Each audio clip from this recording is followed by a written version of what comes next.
Welcome everyone to Wilmot Council.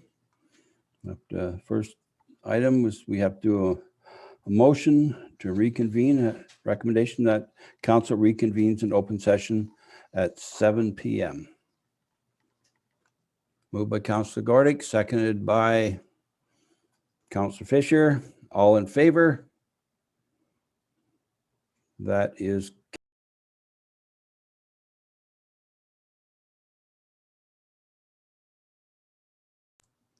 carried. So first item is good evening and thank you for joining us for Wilmot Township Council on Monday, May 17, 2021.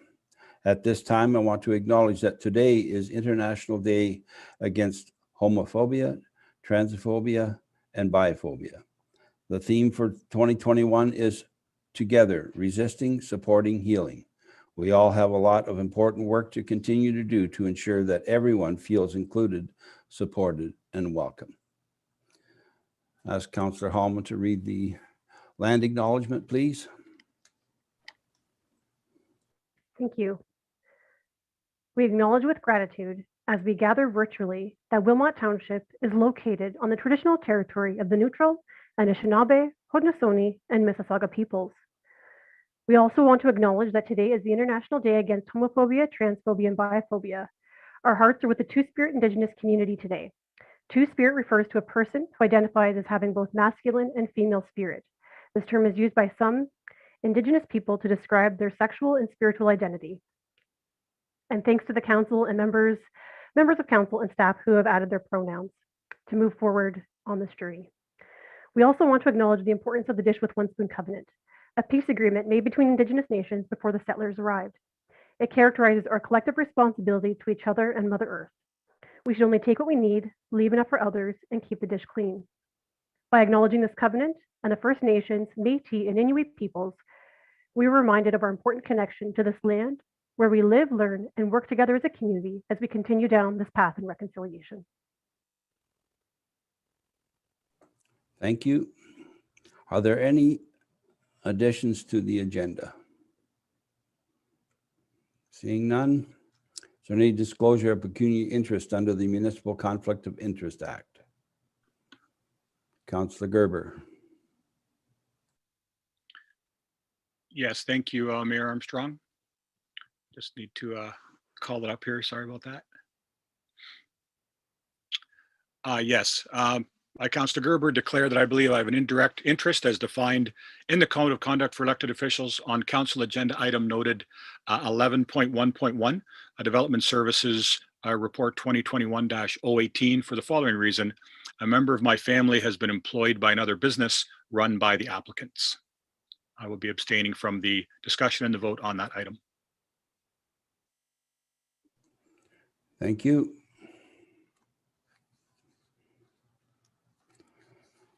Next item is the recommendation that the minutes of the following meetings be adopted as presented. Regular council meeting, April 26, 2021. Moved by Councillor Gordick, second by Councillor Hallman. Any comments, questions, corrections, omissions? Seeing none, all in favor? That is carried.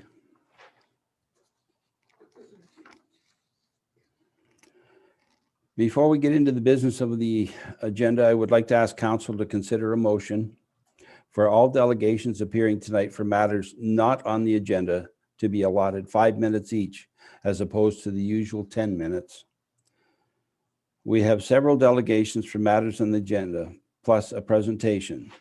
This procedural change for tonight will allow the meeting to occur in a more timely fashion.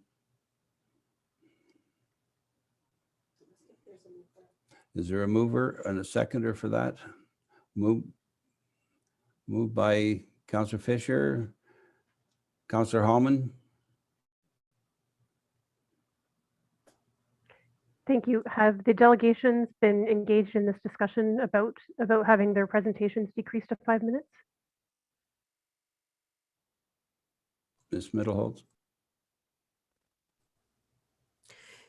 Thank you. Through you, Mayor Armstrong. They were advised that it was a possibility that might occur, but no, they weren't engaged as such as having a discussion about it. They were just advised that it is possible that it could be reduced to 5 minutes.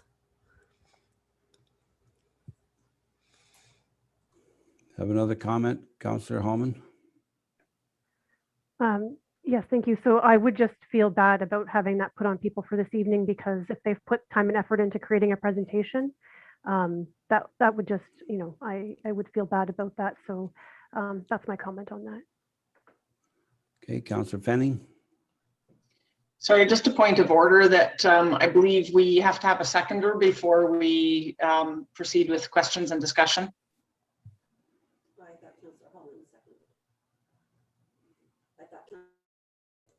No, Councillor Holman, you didn't second the motion, did you? No. Oh. Okay, so is there a seconder for the motion? Councillor Gordick? Any further comments or questions? Councillor Gordick? Through you, Mayor Armstrong, I believe with Councillor Hallman is that I think that if people put the time and the effort in without having sort of a prior knowledge that they could be cut, I'm sort of the same opinion that we owe them that to be able to do that. If perhaps we had maybe reached out to them prior, or even just asked council to do that beforehand, to sort of spring it on people. I don't think it's fair. I get that there's more delegations at the end of the meeting. I'm okay for moving them to the end of the meeting because they aren't on the agenda or related to agenda specific items. But I'm not. I don't think we should be changing it sort of at the last minute on them. That's my thoughts. Councillor Gerber. Yes, thank you. Through you, Mayor Armstrong. Yeah, I tend to agree with the idea. Yeah, if the delegations didn't know this ahead of time, I mean, I would speak in favor of if we were to put forward a motion this evening or at a subsequent meeting that advising delegations on items not in the agenda, that the time will be changed to 5 minutes. I would support that, just to give them a heads up at least. But yeah, I don't like the idea of just sort of, it seems sort of sudden and a bit capricious to just do it on the spur of the moment like this. So while I agree with the general idea, I think the notice would need to be given rather than just putting it in place for tonight without any advance notice. I thought the clerk said something about having notified them that it could occur. Yeah. Through you, Mayor Armstrong, I would just say that, yeah, I don't know if that constitutes the kind of advance notice that we as council would feel comfortable with. I mean, I appreciate the clerk thinking of that and letting them know that, but yeah, I think I would lean towards let's make that decision and then let people know going forward rather than saying it may or may not happen. And who knows, maybe a number of them have prepared 5 minutes, in which case it becomes a moot point. Ms. Middleholt? Thank you.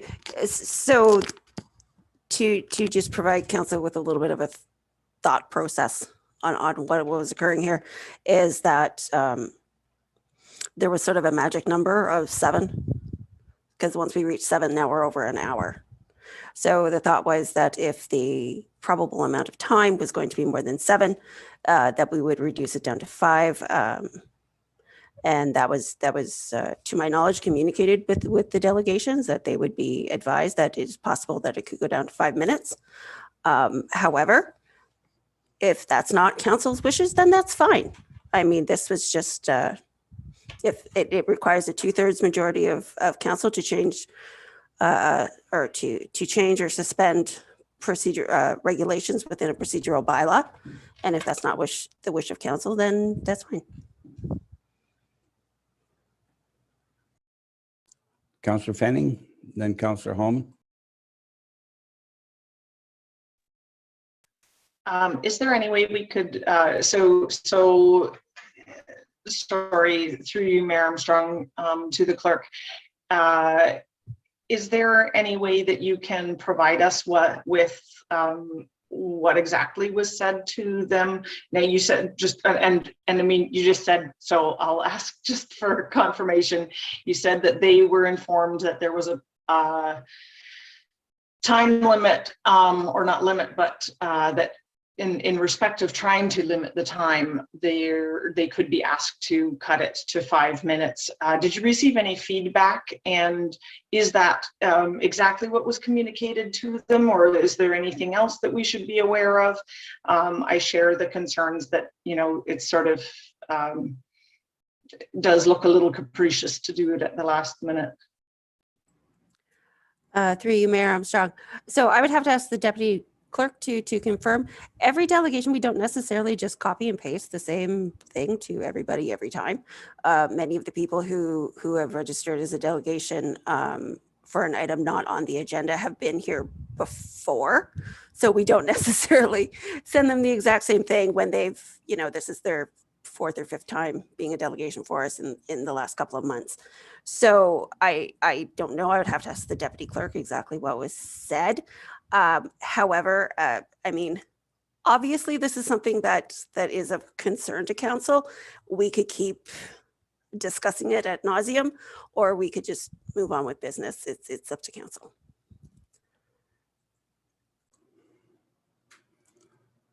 Councillor Fisher, you have a comment? Yep. Through you, Mayor Armstrong. I'm okay with allowing the delegations 10 minutes tonight, but I think we should put forth a notice of motion tonight, suggesting exactly as Ms. Middleholtz had said, regarding more than 7 people in a delegation, then it goes down to 5 minutes. So everybody knows exactly ahead of time what's what. Yeah, I think that's something that was in the procedural bylaw as well. I believe that we're looking at revisiting, so that'll be addressed there when we revisit that, the procedural bylaw. Councillor Hallman. Thank you, through the chair. Sorry, I lowered my hand. So I will not be supporting this motion tonight. I do support the idea of discussing this moving forward, but it's not fair to the delegations this evening who have put the time and effort into preparing to be heard by council. So I'll be voting no on that motion. Okay, no further comments or questions. We'll call the question. All in favor? And those opposed? And that is defeated. Thank you.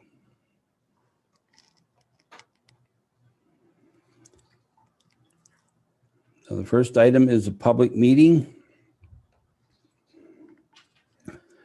This is a public meeting in respect of zone change application 06/21. We will hear all interested people who wish to speak on this matter. If the decision of council is appealed to the local planning appeal tribunal, the tribunal has the power to dismiss an appeal if you do not speak at the public meeting or make written submissions before the bylaw is passed. I now declare the public meeting open. Persons attending as delegations at this meeting are required to leave their names and addresses, which will become part of the public record. And you are advised that this information may be posted on the township's official website along with your email address if provided. Mr. Martin. Thank you, Armstrong. So this application deals with property 162 Snyders Road East in Baden. The application proposes to modify the existing zoning to allow for residential units in a building without the presence of a commercial use. The way Zone 5 commercial works is it allows mixed use of properties, but it does require a commercial use on a property in order to have residential units above and one on the main floor. So this application primarily deals with that modification, as well as regulations to deal with setbacks and parking. The applicant's consultant is here to make a more detailed presentation, so I'll leave my remarks at a minimum. The next steps in the process would be following this public meeting. Once additional comments have been addressed to resolve agency and internal comments, and staff have had an opportunity to review comments received through this public meeting. We will provide a subsequent report to council with a recommendation on the matter. Thank you. Does council have any questions of a technical nature? Councillor Fisher. Thank you. Through you, Mayor Armstrong, to Mr. Martin.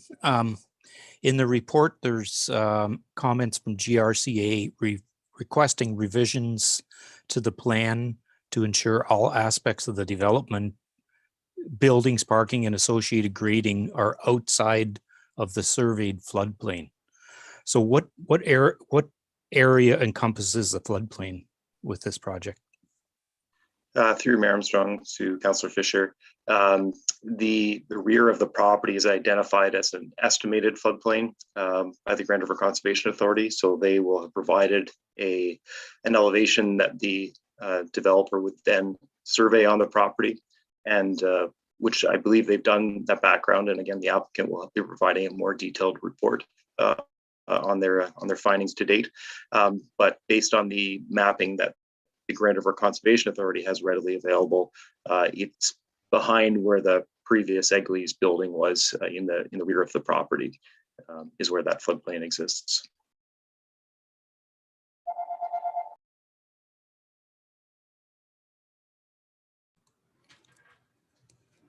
Councillor Gordick. Just through you, Mayor Armstrong, to follow up to Mr. Martin, is that a similar situation that we were discussing last week with regards? It's more of a drainage flood issue versus a river flood issue, just sort of for clarification. Through Mayor Armstrong, so this case, there would be flooding associated with the Baden Creek and wetland area in behind. So it is related to, it's not an artificial floodplain. It's related to the wetland and water features to the north.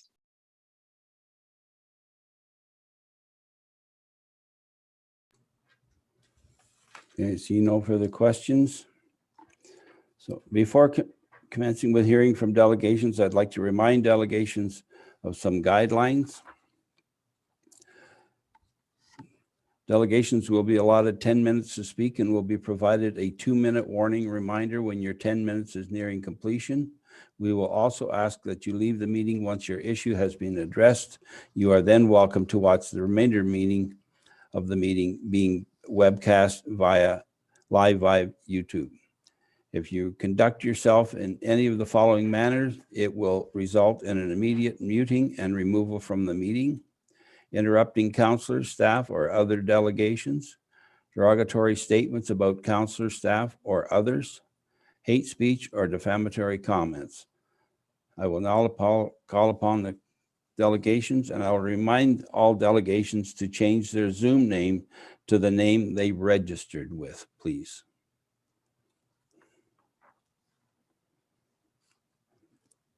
And the first delegation is Andrea Sinclair.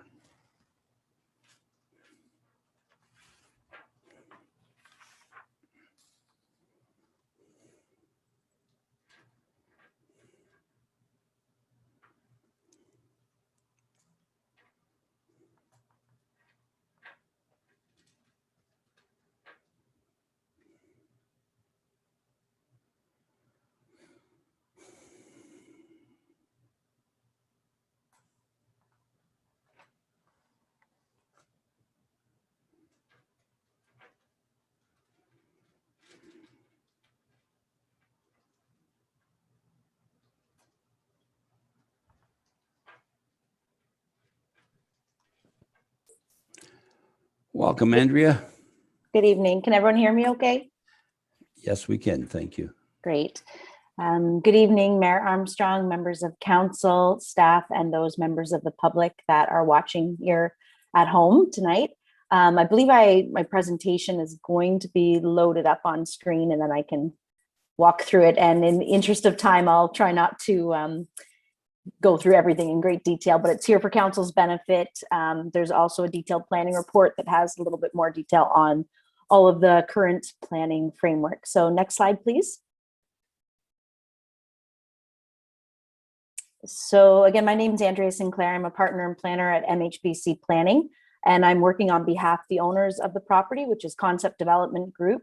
And we're working with Glenn Reinders from Reinders and Law, who's doing the architectural and engineering. And our team is being supported by other experts who have prepared other technical reports, including archaeology, noise, and all detailed servicing plans. Next slide, please. So the property, as members of council are probably aware, is located at the intersection of Snyder's Road East and Brubaker Street. It's currently a vacant parcel that is served by transit, active transportation, and is well located relative to downtown Baden. It's surrounded entirely by residential development currently, but the property itself is vacant and has been subject of several fires since its original development some time ago. Next slide. Just a little bit of history on the site. As I mentioned, there's been several fires on the property. It's been a range of uses, beginning with a woolen mill. It's been a garage, it's been a meat market and grocery, it's been a landscape supply store. As a result of some of the past uses, there is some contamination on the site, and our clients are working towards remediating the site. So it is considered a brownfield, and as such, it's provincial direction that brownfield sites be redeveloped and intensified sort of as a primary intensification area. Next slide, please. The development proposal that is before you today is a 3-story apartment building, purpose-built apartment of 1 and 2 bedroom units. We're proposing to have the vehicle access from Brubaker Street, but with pedestrian connections out to the sidewalk along Snyder's Road. There will be landscaping on the site. All of those details will be worked out through a future site plan application. And there will be amenity space for future tenants, including balconies and a rooftop terrace. We're also going to be providing lockers and bicycle storage to encourage alternative forms of transportation. Next slide, please. Just a few benefits of the proposal. One is that this will provide the redevelopment of a vacant site. It's going to result in remediation of a site that's currently contaminated, and it represents an underutilized site within an urban area that's well located and has an opportunity to provide some housing options within the area. Next slide, please. As Mr. Martin mentioned, following tonight's meeting, we're here in the yellow. We will be reviewing all of the staff, agency, and any public comments we hear tonight, and we'll be working with staff through any technical issues and trying to resolve any issues that come out of this meeting and out of the staff review. Following that, there will eventually be a staff recommendation report, and this will come back to council for decision. In response to the comments that were raised by Councillors Fisher and Councillor Gordick, we are meeting with the GRCA later this week to work through some of those comments in more detail, and we'll make sure when this comes back to council that we provide a full update on how the floodplain issue has been resolved. Next slide, please. This slide just shows the existing zone, which is a zone 5. And we're maintaining the existing zone, but as Mr. Martin mentioned, we're primarily amending the zoning so that we can have a standalone residential building. And then there's other regulations that we would be amending through the zoning, such as a reduced parking, a reduced rear yard setback, which in the case of this site functions more as a side yard, and the reduced exterior side yard setback. I just wanted to note that the design of the building would allow over time commercial uses on the ground floor. We've designed it at a taller height right at the intersection of 4.5 meters or so, which would allow, if the market's there in the future, which could allow some commercial use. So we wanted to make sure that we preserve that ability going forward. Next slide, please. This is a preliminary site plan concept, and what's shown in red is just where the reductions are that we're seeking through the zoning. So again, the rear yard, because this is a corner lot, the side yard is technically the rear yard by the zoning bylaw. So this is where we're asking for a reduction from the 7.5 meters. And then the exterior side yard is the setback from Snyder's Road. So requesting minor setbacks adjustments there, as well as the reduced parking of 1.2 spaces per unit as opposed to 1.5. Next slide, please. I'm not going to go through these slides in detail, but they're there for council's benefit. This is just a high-level summary of the current policy framework, including provincial, provincial and county policy. This proposal is fully in alignment with provincial policy statement and the growth plan.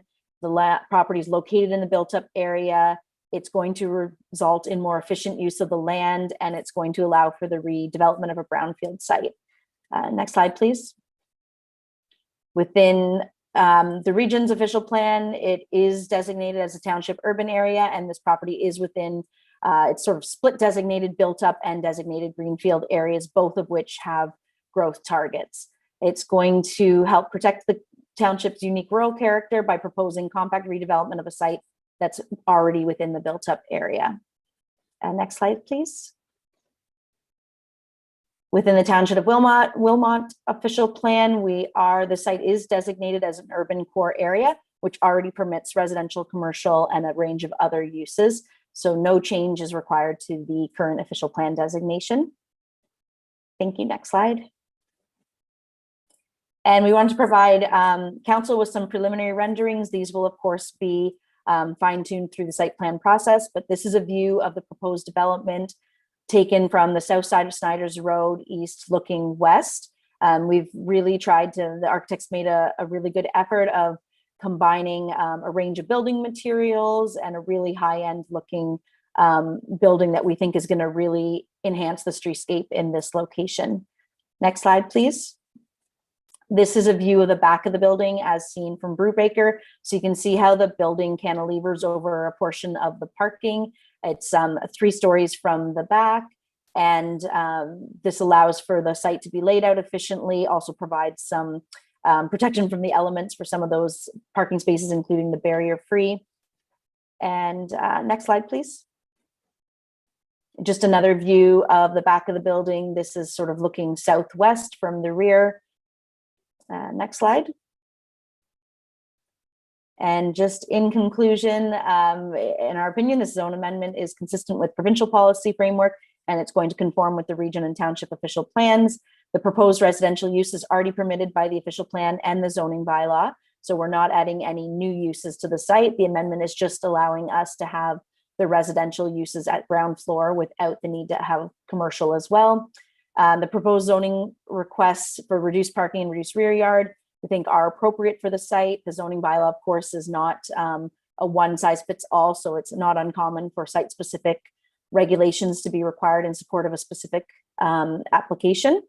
And in our opinion, this zoning bylaw amendment is going to result in the highest and best use of the land. It's going to introduce new housing types to the community, and it will help make Baden more of a complete community, and it's going to conform and fit well with the surrounding land uses. And in that regard, different compatibility considerations will be taken into account, especially during the site plan process, things like landscaping and fencing. And we are aware of some of the public comments that have been received to date, and we'll be doing what we can to work with the community and making sure that any issues are resolved. So thank you. I'm here to answer any questions and look forward to hearing further comments this evening. Councillor Fenning, you have a question. I do. I was, you know, seems like you're heading in the direction I would hope to see development happening. I have had comments from various members of the public, some of whom, well, all of whom are not very fond of delegating, as they don't feel like they can speak in public. But they've asked me to, and Susan Hammer is one of the residents who requested this. There's a significant lack of single unit dwellings available, and so I was very happy to see that that's part of this plan. Any thoughts or any comment that you are able to provide at this stage regarding the intention of the developer in terms of really ensuring that this does meet the needs of the community for housing that is very much lacking, specifically for single people, whether it be youth or people who are getting on and maybe aren't interested in having a home that has a yard and everything. Anyway, if you could provide any comments on that, that would be great. Sure, through you, Mr. Chair.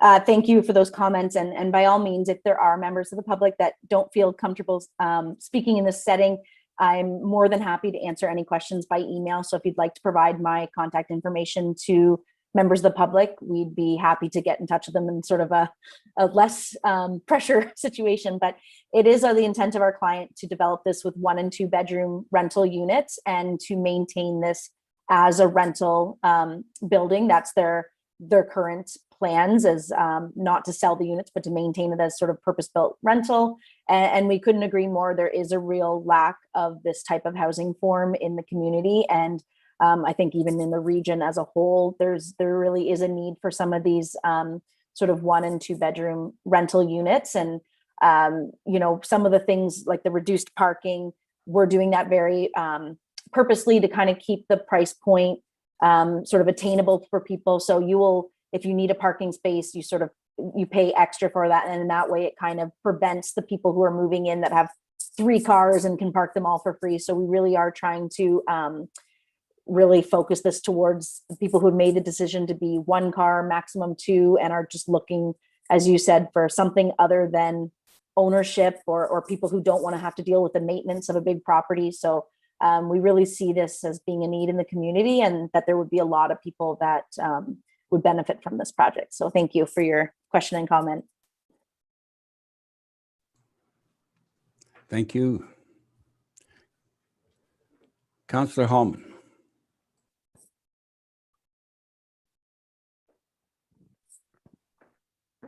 Thank you for the chair. Thank you, Andrea, for your presentation, and thank you for your open and transparent dialogue that you're willing to work with the community and navigate those questions. One member of the community has reached out to me to ask if any of the units will be with an intent to be built with wheelchair accessible doorways and or lower counter kitchens. There's a few members in Baden who have reached out that they would love to stay within their community, but unfortunately there's not many rentals that adapt to that, and they thought this would be such a great opportunity with it being a new build that these kind of accommodations could be made. Could you take that feedback and bring that back to your team and let us know if that's something that it would be great to support something like that in Wilmot? Through you, Mr. Chair.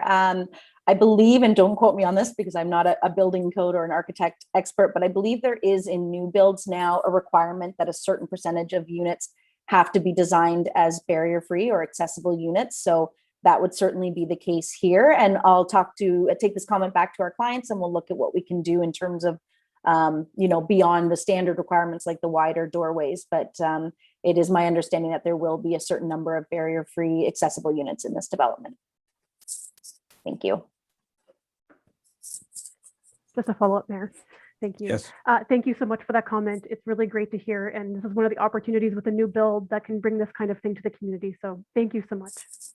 You're very welcome. Councillor Fisher. Through you, Mayor Armstrong. Yeah, one of the my main concerns with this project is the 1.2 parking spaces per apartment. And how would your group handle it if people did have 2 cars? And also, is there any visitor parking allocated for this project? Through you, Mr. Chair, we are still working through the details with staff in terms of the ratio and whether or not some of this will be visitor parking. In terms of how it's controlled, so it's 1.2 per unit, which means that most people will have sort of the ability to have 1 car. There may be some units where there's the ability to have 2. And as I mentioned, usually the most effective way to deal with this is having your parking unbundled. So rather than a situation where you come in and you can park anywhere, you specifically have a set parking and you pay extra for it. So it really becomes, I guess the risk becomes on the owner, because if they're everyone wants 2 cars and they can't provide it, then it's on them, and they'll have the challenge of leasing their units. They're pretty confident from what we've seen in other communities and other similar developments that the 1.2 rate is appropriate, and there is enough people that really are just looking for a 1 car, especially seniors or those living sort of single in the 1-bedroom units, that the 1 space is enough. And then there is that little bit of extra to either accommodate visitor parking or someone who might have 2 cars. So, but we will work through with staff and determine if there's an appropriate amount for visitor. I don't believe it's a requirement in the current bylaw, but we'll certainly get through that level of detail before we're back before council again. Just a follow up. Yeah, the Snyder's Road currently has the one side where you can park. With the reconstruction, that's going to be gone. So that was kind of a concern of mine there. So. Thank you. Noted. Thank you. No further questions of Ms. Sinclair? Seeing none, next delegation is Justin Zielman.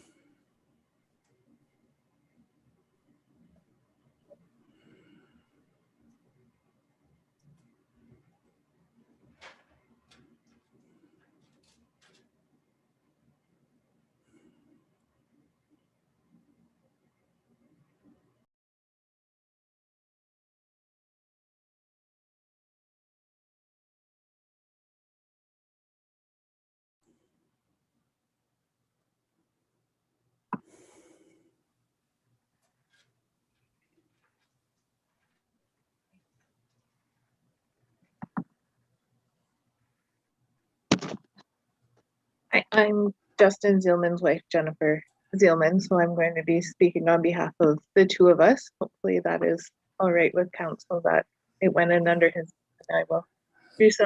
That's fine. That's fine. Welcome, Jen. Thank you. So we just had a few concerns. We are the property right beside where the proposed development is. So I think all our notes have been submitted. One of our biggest was the reduced setback from our property, along with the height of the building, with it being the 3-story building, and a reduced setback between that and our property. It greatly reduces the privacy that we will have to enjoy any of the outdoor space of our house in our backyard and that. So that was part of our concern, as well as the reduced setback from the road. Just on the visibility of pulling out onto Snyder's Road from our driveway. It is a busy road. Cars go quite quickly down there, along with all the reconstruction that will be happening, adding in more pedestrians and cyclists on the road. Just visibility and adding extra cars into the area was a little bit our concern, as well as just the size of the building. It seems that they want to build, and the number of space amendments that they need to make in order to accommodate that size, both for parking and the setbacks. It just seems like the building might be bigger than what is suited for the space that's available for there. Yeah, I think those were sort of our major concerns. Okay, thank you. And there are no questions. So thank you for your presentation. Thank you for having us. Next is Councillor Gordick, you have a question, do you?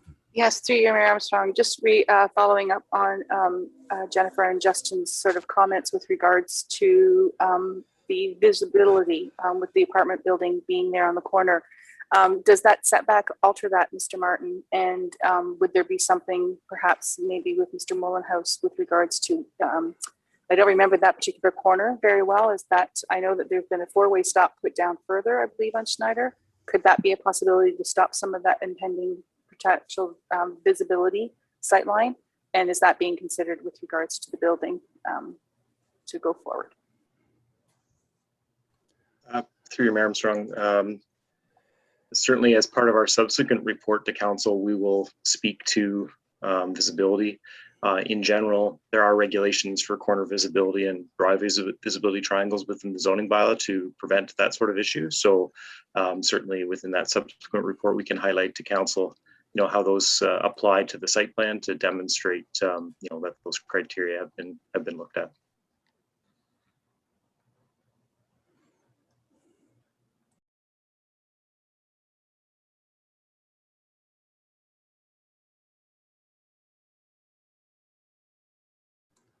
See no further questions there. Next is O'Darrell Gingrich. Ask him to raise his hand because we can't. O'Darrell, if you're listening, could you raise your hand, please? We can't seem to find you.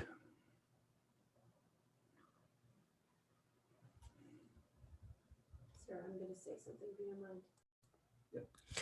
mind? To our attendees, if you're in the if you have registered to speak on a particular item, it's very important for you to have your full name as your participant name so that we know who to promote at the right time. So if you could take a couple of moments just to do that, we would appreciate it. Thank you very much.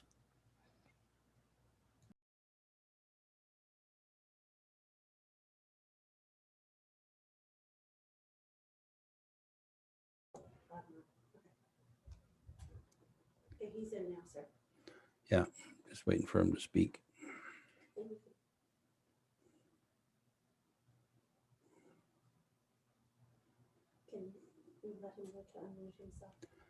O'Darrell, if you're not aware, you're still muted. So if you want to unmute yourself. Mute. Okay. Are we on mute? You are on, sir. You're off mute, so you can go ahead and speak. Mr. Councillor, Mr. Mayor and the councillors, we have a few concerns about this development. This will be, we're at 179 Snyder's Road East, and the development is just about across the road from where we are. We understand that this is 32 units. Now, if that means that there could be in excess of 100 people in this one building, and this would be by far the largest residential building in town. As a matter of fact, that is what we would what we'd like to think about too. About three. It looks like about 3.5 stories, not 3. But according to the pictures, you know, the fourth one it's about half there. So not only will this building house in excess of 100 people, but also it'll be at least over 3 stories high, which is another project that has not happened in the village or town at this point. I think the delegations before me, Zielman, mentioned about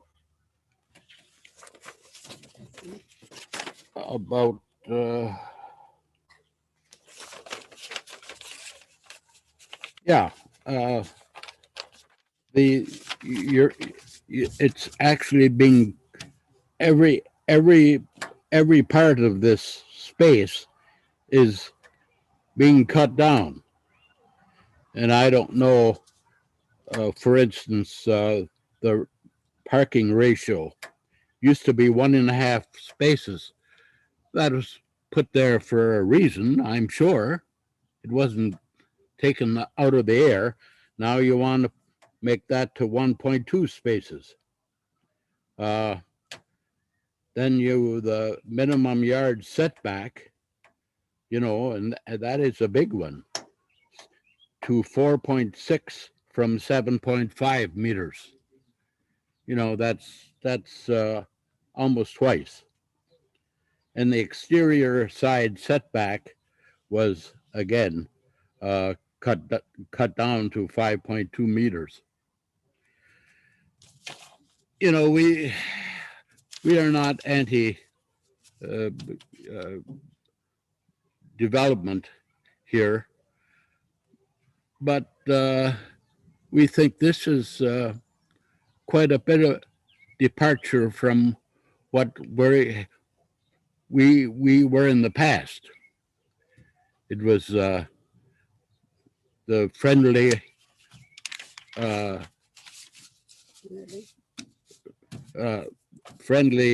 butcher shop from the Egley family, you know, but I don't think they ever had 100 people at one time coming into their shop. We're also a little concerned. I wasn't quite understanding what Angela talked about as far as the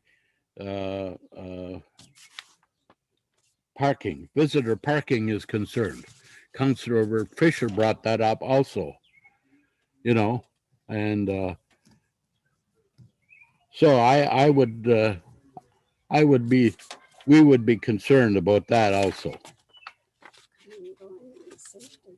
There's one question I would like Angela to talk about, and I think she said that this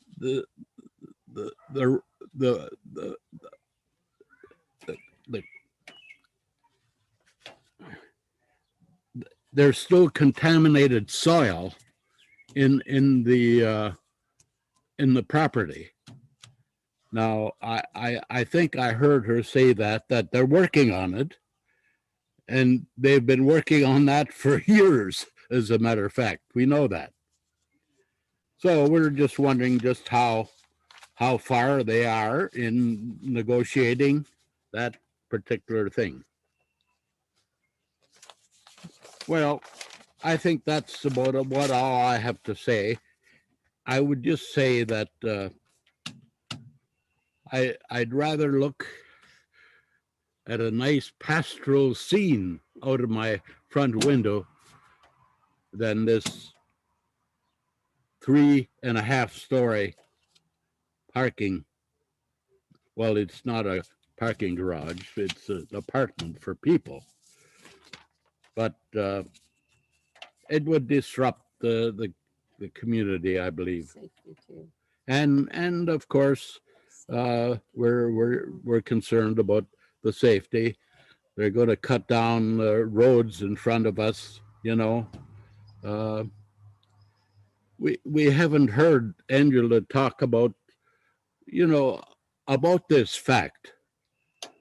How in the world is this going to work out with the changes that they wish to make on Snyder's Road? I think, Mr. Mayor and the rest of the councillors, I think this is about what we have to say today. And we ask for your indulgence. Thank you. Thank you, O'Darrell. And I don't see any questions from any of the council members.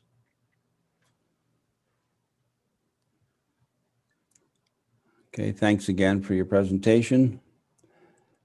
The next delegation is Natasha Solon.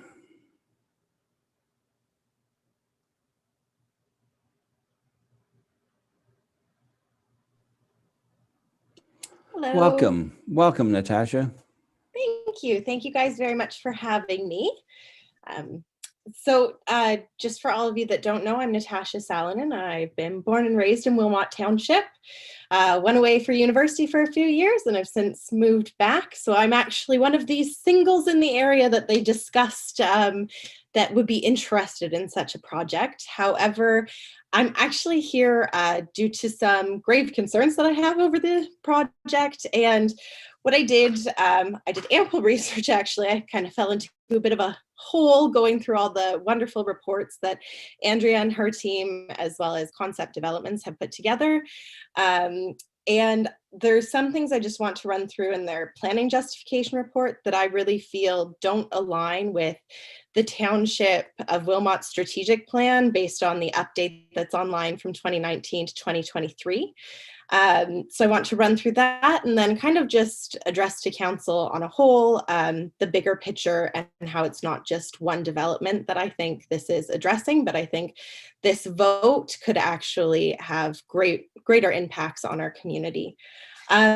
Just starting through the justification report, some of my questions and concerns mentioned many times, including on page 6 and page 24.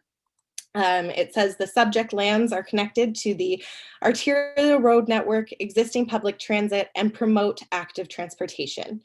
However, upon review of looking at the transit routes that it's on, we have bus route 77, which only runs Monday to Friday.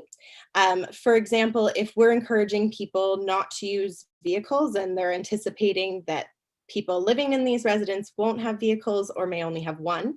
Let's keep in mind getting groceries is a necessity. I worked out the bus schedule, and at any given moment in time, depending on what bus you take, it will take a minimum of 1 hour and 36 minutes to get to No Frills and be able to catch a bus back home in time. So it would take the residents 1 hour and 36 minutes or 2 hours if they don't happen to catch the very first bus that's leaving Ira Needles towards No Frills. So I just feel that currently we don't have the support of public transit that we can actually advertise to potential residents that you are on an active transit route, especially as it's not running on weekends. And I mean, even if they want to get to a facility in New Hamburg, say their child dances at Center Stage on a Saturday, they can't get there if they're relying on public transit. And although something perhaps in the future we can be promoting in our community, right now, I don't believe that that's something they can actually be encouraging and promoting, at least not responsibly to potential residents. Another issue coming up on page 7, it says the proposed development has been designed to be compatible with the existing community. And Andrea actually in her presentation further said that it will be protecting the township's rural character. Maybe this is a personal preference, but after looking at the aesthetic of the building and walking down our main street, I do not believe that it actually embraces our rural community, nor do I believe that it enhances our vision statement that Wilmot is a cohesive, vibrant, and welcoming countryside community. When you go and look on Concept Development's website, and every single development that they're currently doing looks like a larger version of this proposed development. I feel that if these individuals who are looking at this proposal actually looked around our community, the aesthetic of the building they're proposing would be more in line with our community. It would speak to more countryside. I mean, we even had Tim Hortons had to reach certain regulations when they were building to meet the aesthetic because of Castle Kilbride. So I kind of feel like they need to step up their game and not just be making what every other development is looking like. I mean, for example, there have been one in Kitchener, one in Cambridge, and one in Waterloo right now, this development company, and those are all in urban areas. And part of our vision statement as our town is that we're a countryside community. And at least personally, being a part of Wilmot, I like to define that I'm not Waterloo or Kitchener. And part of that is the aesthetic of what we allow being built. As well as the amenities for future tenants on page 11, they outline have been provided in the forms of balconies and outdoor rooftops. However, when you look in JJ Acoustics, road traffic and stationary noise impact, it actually states that this site does not have any feasible location for outdoor living areas based on the Provincial Ministry of Environment, Conservation and Park NPC 300 regulations. So although they do have a balcony and a few strips of grass around the perimeter, none of that is actually defined by our provincial government as being outdoor living space. Again, if we're a countryside community, I would imagine most people, and at least people I've discussed, a great thing is access to green space and outdoor living space. And if we're putting residents in an area that the only green space that they have that's actually defined by our province to be outdoor living space has to be a communal park, I mean, I don't really think that that's achieving our overall goal as a community. And I think that's kind of setting people up for misleading failure if they want to rent and they aren't from the community. They don't know much about the building. They show up expecting to get this wonderful place of Wilmot, and their balcony is a tiny little space that, like I said, the ministry doesn't even count as outdoor living. Also on the JJ Acoustics report, in the central air conditioning requirement due to noise impacts. So, I mean, I think that the fact that they're saying you need to be able to provide central air conditioning for the tenants so that they can keep their doors and windows closed in order to regulate their home temperatures. Again, if you're in the countryside, you'd think you can open up a window, but also too, it goes against some of our community goals, including environmental protection. If we're encouraging people and new developments to have to rely on air conditioning to deal with noise control, I don't think that that's very sustainable long-term for us if we're trying to make a better environmental community and impact climate change in a positive, healthy way if we're allowing new developments to have to rely on air conditioning. And this isn't quite on the environmental part, but it is back to the noise complaint. The fact that they need to keep their doors closed so that they don't have noise issues that are outside of the bounds of what the Ministry of Environment says is reasonable to have in a living area. Again, why do we want to be putting some of our future fellow residents in a situation where they have to keep their windows closed in their home to be able to enjoy the homes that they're in? Furthermore, going on to page 12, zoning changes to allow ground floor resident units and not commercial use. So Andrea did actually address a few of my concerns with this in saying that there may be some space in the future for commercial use, and I do understand at the moment that the space is not being used. However, I do have concerns in that when growing a community on a whole, and I've spoken with some of my friends and colleagues at the University of Oxford in urban development planning, it's not just about growth and increasing the number of people, it's also about creating productive growth. And for that, we need to have a booming economy. And right now, less than 80% of our 80% of our labor force in the township, based off of the 2016 census data, says that we do not live, 85% do not live and work in Wilmot Township. Thank you for the 2 minutes notice. So they actually commute out of our area. So why don't we look at boosting commercial availability and bringing more jobs right into our township? That'll help us be more prosperous and encourage more people to want to move here. But like I said, I'm curious to see what Andrea has to further say in their other document. A lot of my other issues specifically in the document were addressed, but I'm also happy to provide all of my findings. But I want to pose to council, as I have less than 2 minutes now. I mean, growth itself in terms of adding people to our community does not ensure that we have a great community. And one thing that I love about our township is that we are a small, close-knit community and we have a wonderful quality of life. However, there's huge studies across North America showing that just increased growth without actually having infrastructure in place, including transit and access to sports and community and social services, results in a lower quality of life for most residents when you just have increased growth.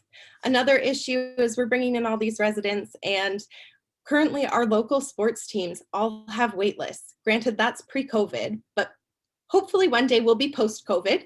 And if they're already on wait lists, we need to be providing those kinds of facilities and making investments like you guys did with the field at the high school, where we're building that infrastructure first before we're introducing more people.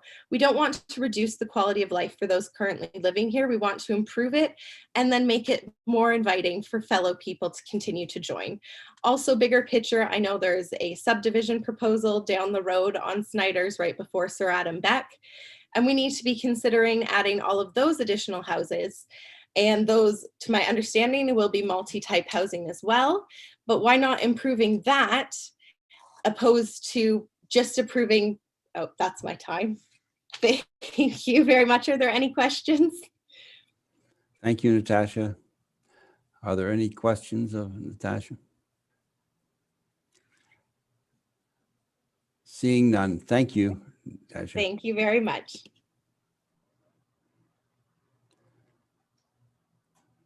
So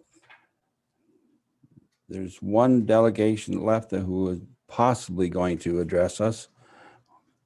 Do we know if Mr. Pinckney is? He is here. Welcome, Jeff.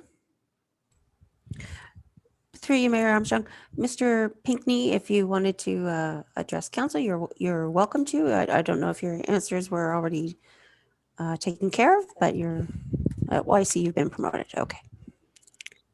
Okay. I'm not sure if you can see me yet. We're trying to see if we can put the camera on. There we go. There you are. There we go. Thank you. First, I want to say thank you, Mayor Armstrong. Thank you, council and staff, for the opportunity to learn a little bit more about the development and what's going on. Who we are. I'm Jeff Pinckney, and I'm husband to Leslie Fagan, who is here sitting with me. Here she is. And we live at 189 Snyders Road East with our children. And we're just about across the street from the development. We're next door to O'Darrell, who spoke earlier. I want to say that I'm very happy just to have heard the other delegations speak. And we have to say that our family shares those concerns. And I'm not going to take very long. I'd love to hear the rest of Natasha's concerns, but that's up to the council. If they, I thank her for her eloquence and the research that she's put in to express many opinions that we share. Our concern is very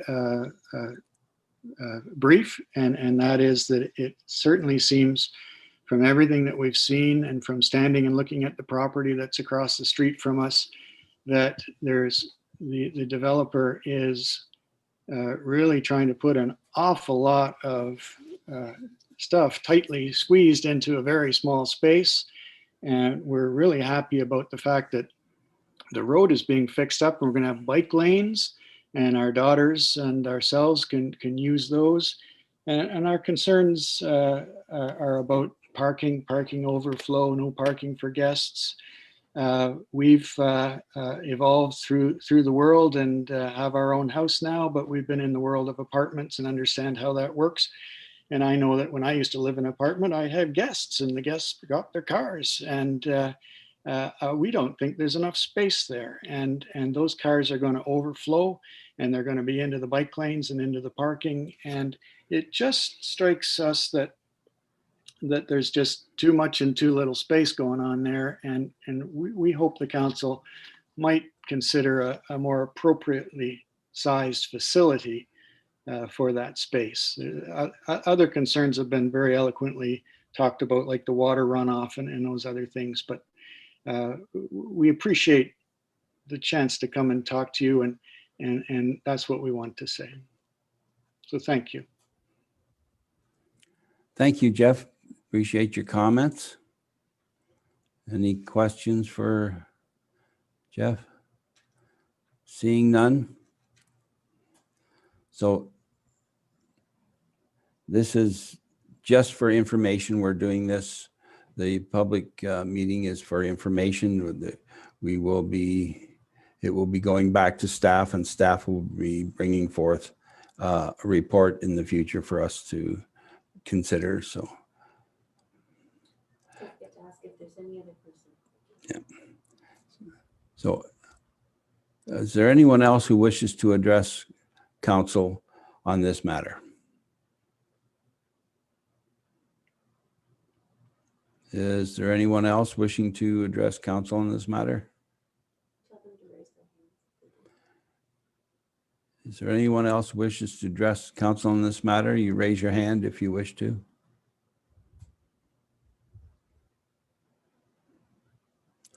Seeing none, I declare the public meeting closed.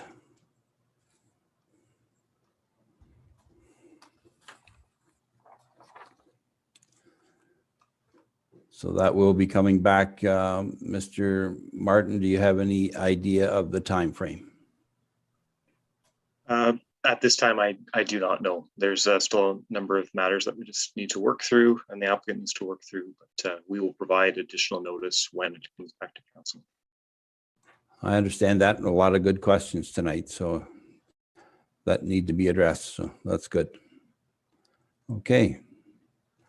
Moving on, we have a presentation from KW Hydro, their annual report. And we welcome Mr. Jerry Van Ugen and Jim Phillips.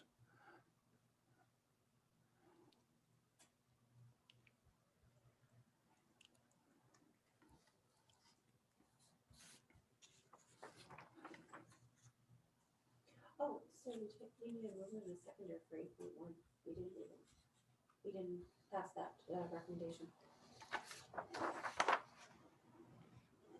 Oh, got it. So the recommendation for 8.1 for the public meeting is that report DS 2021-017 be received for information. That's moved by Councilor Fisher, Councilor Fenning. All in favor? That is carried.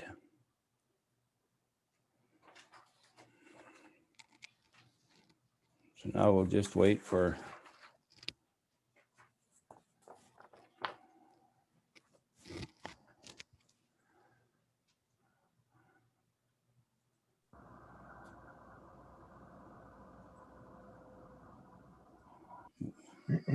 hello, James. Good evening. How are you? I'm good. How are you, sir? Very good. Good. I think my sidekick is coming on board here. We can see that he's here. We just can't see or hear him yet.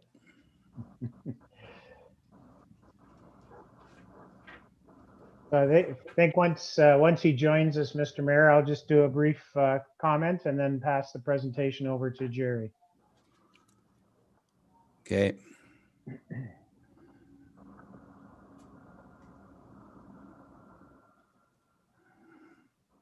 Mr. Kelly, did you wish to say anything in advance or follow up? You just. Oh, I could say hi, James and Jerry. There you go. Patrick. How are you? Great. Good. I always like doing this in person so I can hand you checks, but I guess not tonight, right? Yeah, I like that feeling as well, but that's all right. We'll get our accounting fixed some other time, I guess. Well, we all could have had an envelope in your hand and you could have sort of virtually passed it on. And Right. Well, I'm not sure, but the funds may already be electronically deposited.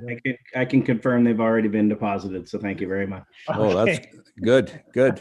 I guess that concludes our report then. That's I think so. So I think Jerry's Okay. joined. Jerry's us. here. Welcome, Jerry.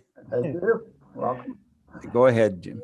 Yeah. Okay. Well, good evening, everyone, and thank you for this opportunity again to appear before council. Certainly on behalf of the board of Kitchener Power Corporation and Kitchener Wilmot Hydro Inc., we appreciate the opportunity. And of course, tonight we'll be speaking to our 2020 annual report.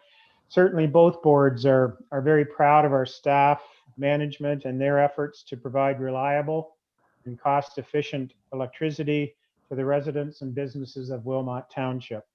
Without further ado, we actually do have a 4-hour presentation, but I'm sure council would like the abridged version tonight. So without further ado, I'll pass it over to Jerry. Thank you, Mr. Chair.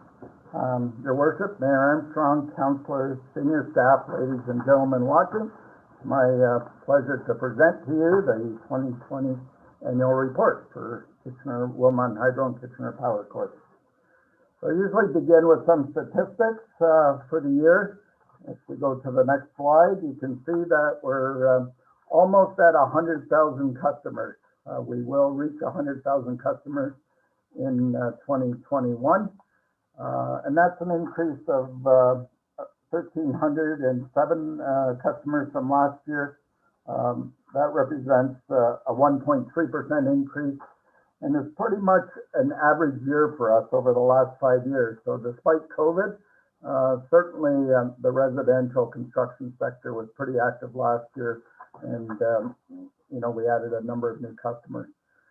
It was a different year in terms of the energy consumption and the peak demand. And more specifically, in terms of course, there was the COVID impact, and we saw a dramatic decrease in our energy consumption and our peak demand during the months of March, April, and into May. But then we actually had a very warm summer last year that the cooling degree days actually increased by 55% over the previous year. So much of our demand and energy consumption bounced back over the summer months because of the warm summer that we had. And of course, all the people that were working from home and air conditioners running at those locations. Our peak demand reached almost our all-time high peak for Kitchener-Wilmot Hydro. Our all-time high was 386.6 megawatts way back in 2005. And, we pretty much matched that in 2020. Now, one thing that is different between now and then is we've had, a lot of conservation and behind-the-meter generation added that would have reduced our demand somewhat over the years as our growth continued. But still, that's a very high peak for us. And you can see the consumption was almost exactly the same as the year before. So if we move on to the next slide, just at a very high level, our total revenue was 285 million. That increased, it looks like, quite significantly, but really that's an accounting change, because if you notice on your bills, the full amount of the energy cost is now reflected on your bill, and at the bottom of the bill is a line called the Ontario electricity rebate, and that's the discount that's applied to the bill to pretty much end up at the same place we were in the prior year. So even though the revenue looks like it's gone way up, it's just because it's not discounted. In 2009, the revenue was actually, the discount was built into it. Our distribution revenue was up about $1 million, and our expenses were up for the same reason that I just mentioned, that our revenue was up. We had to pay the full amount now back to the independent electricity system operators. Our operating expenses were pretty consistent year over year. I think the difference was something like $27,000 on $36.5 million. That's about as consistent as we've ever been. And our net income actually improved over the previous year, which is pretty remarkable given the year of COVID that we had. So moving on to the next page. So there were some impacts due to COVID, of course. And one of the more significant impacts was the additional bad debts that we incurred in 2020, and it increased by $500,000. It's not, I mean, it is $500,000, but there was one large commercial account that accounted for most of that increase. So, in some ways, that was less concerning to us than having many businesses default. We had additional COVID expenses of $786,000 for transformer station monitoring, safety supplies, some vehicles that we had to rent, and some IT and system changes to allow our office staff to work from home, as it says in the next bullet. And we also separated our field staff into multiple locations around our service territory. Because we own these transformer stations, we place crews at each of those locations. So if there was ever any, anyone ever did catch COVID, we wouldn't impact a large number of our crews. One of the biggest items for us last year was that we managed many rate changes during the year. There were COVID rates, there were discounted rates. We even implemented a new option, time of use optionality, in the middle of all of the other COVID changes that we had to manage. So it was an extremely busy year in that way. And of course, there were some new energy assistance programs that the provincial government made available to customers, and we helped to administer those. To go on to the next slide, our capital expenditures for the year were $25.9 million. That was about $700,000 less than we budgeted, and that was by design. We wanted to stay within both our capital budget and our operating budget and our revenues as well. So we scaled back some projects, to make sure that we could come in on budget. And so this is why we were slightly under. Still higher than the previous year, however, so we're still a very active year construction-wise, even with road work and road relocations that kept our crews busy for much of the year, and of course in subdivisions. To go to the next slide, this is around our operating expenditures, and I mentioned already how how similar we were to the year prior, and this is how they break down. You will see that the conservation and demand management, CDM expenses, have been reduced from previous years, and that's because a number of these programs that we used to administer on behalf of the province are now being centralized and administered by the IESO directly and not through us. So we have less funds available to help customers directly with conservation demand management. If we go on to the next slide, just to give you a sense of how our controllable costs per customer compared to other utilities. I will note that this is for 2019 because that's the most recent data that's available from the Ontario Energy Board. But our costs were $202. You can see that Hydro Hawkesbury beat us out by $1. The year prior, we were the lowest, so they're pretty efficient as well. If you look at our number for 2020, our controllable cost was just about $215 per customer, and you can see that still keeps us pretty solidly, near the most efficient, well, at the same ranking effectively as we are now.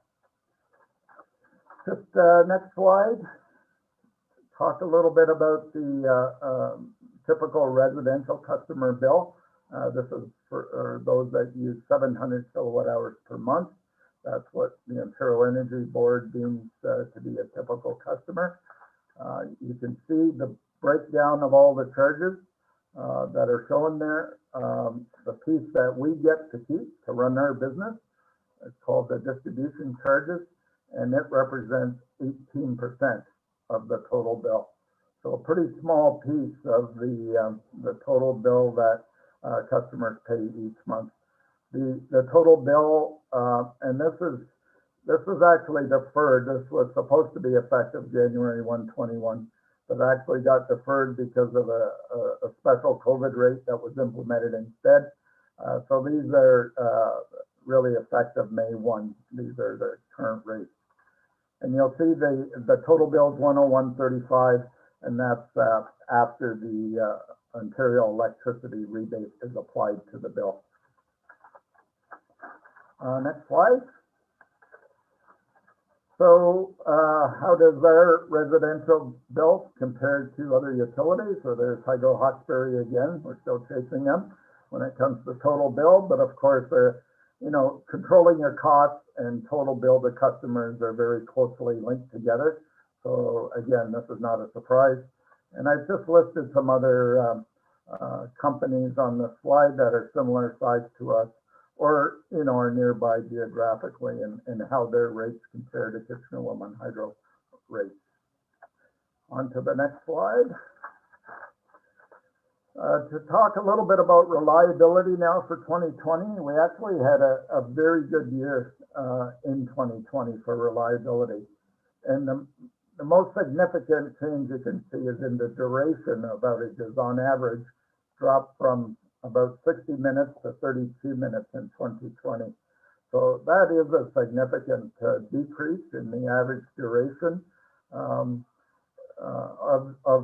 outages for the year.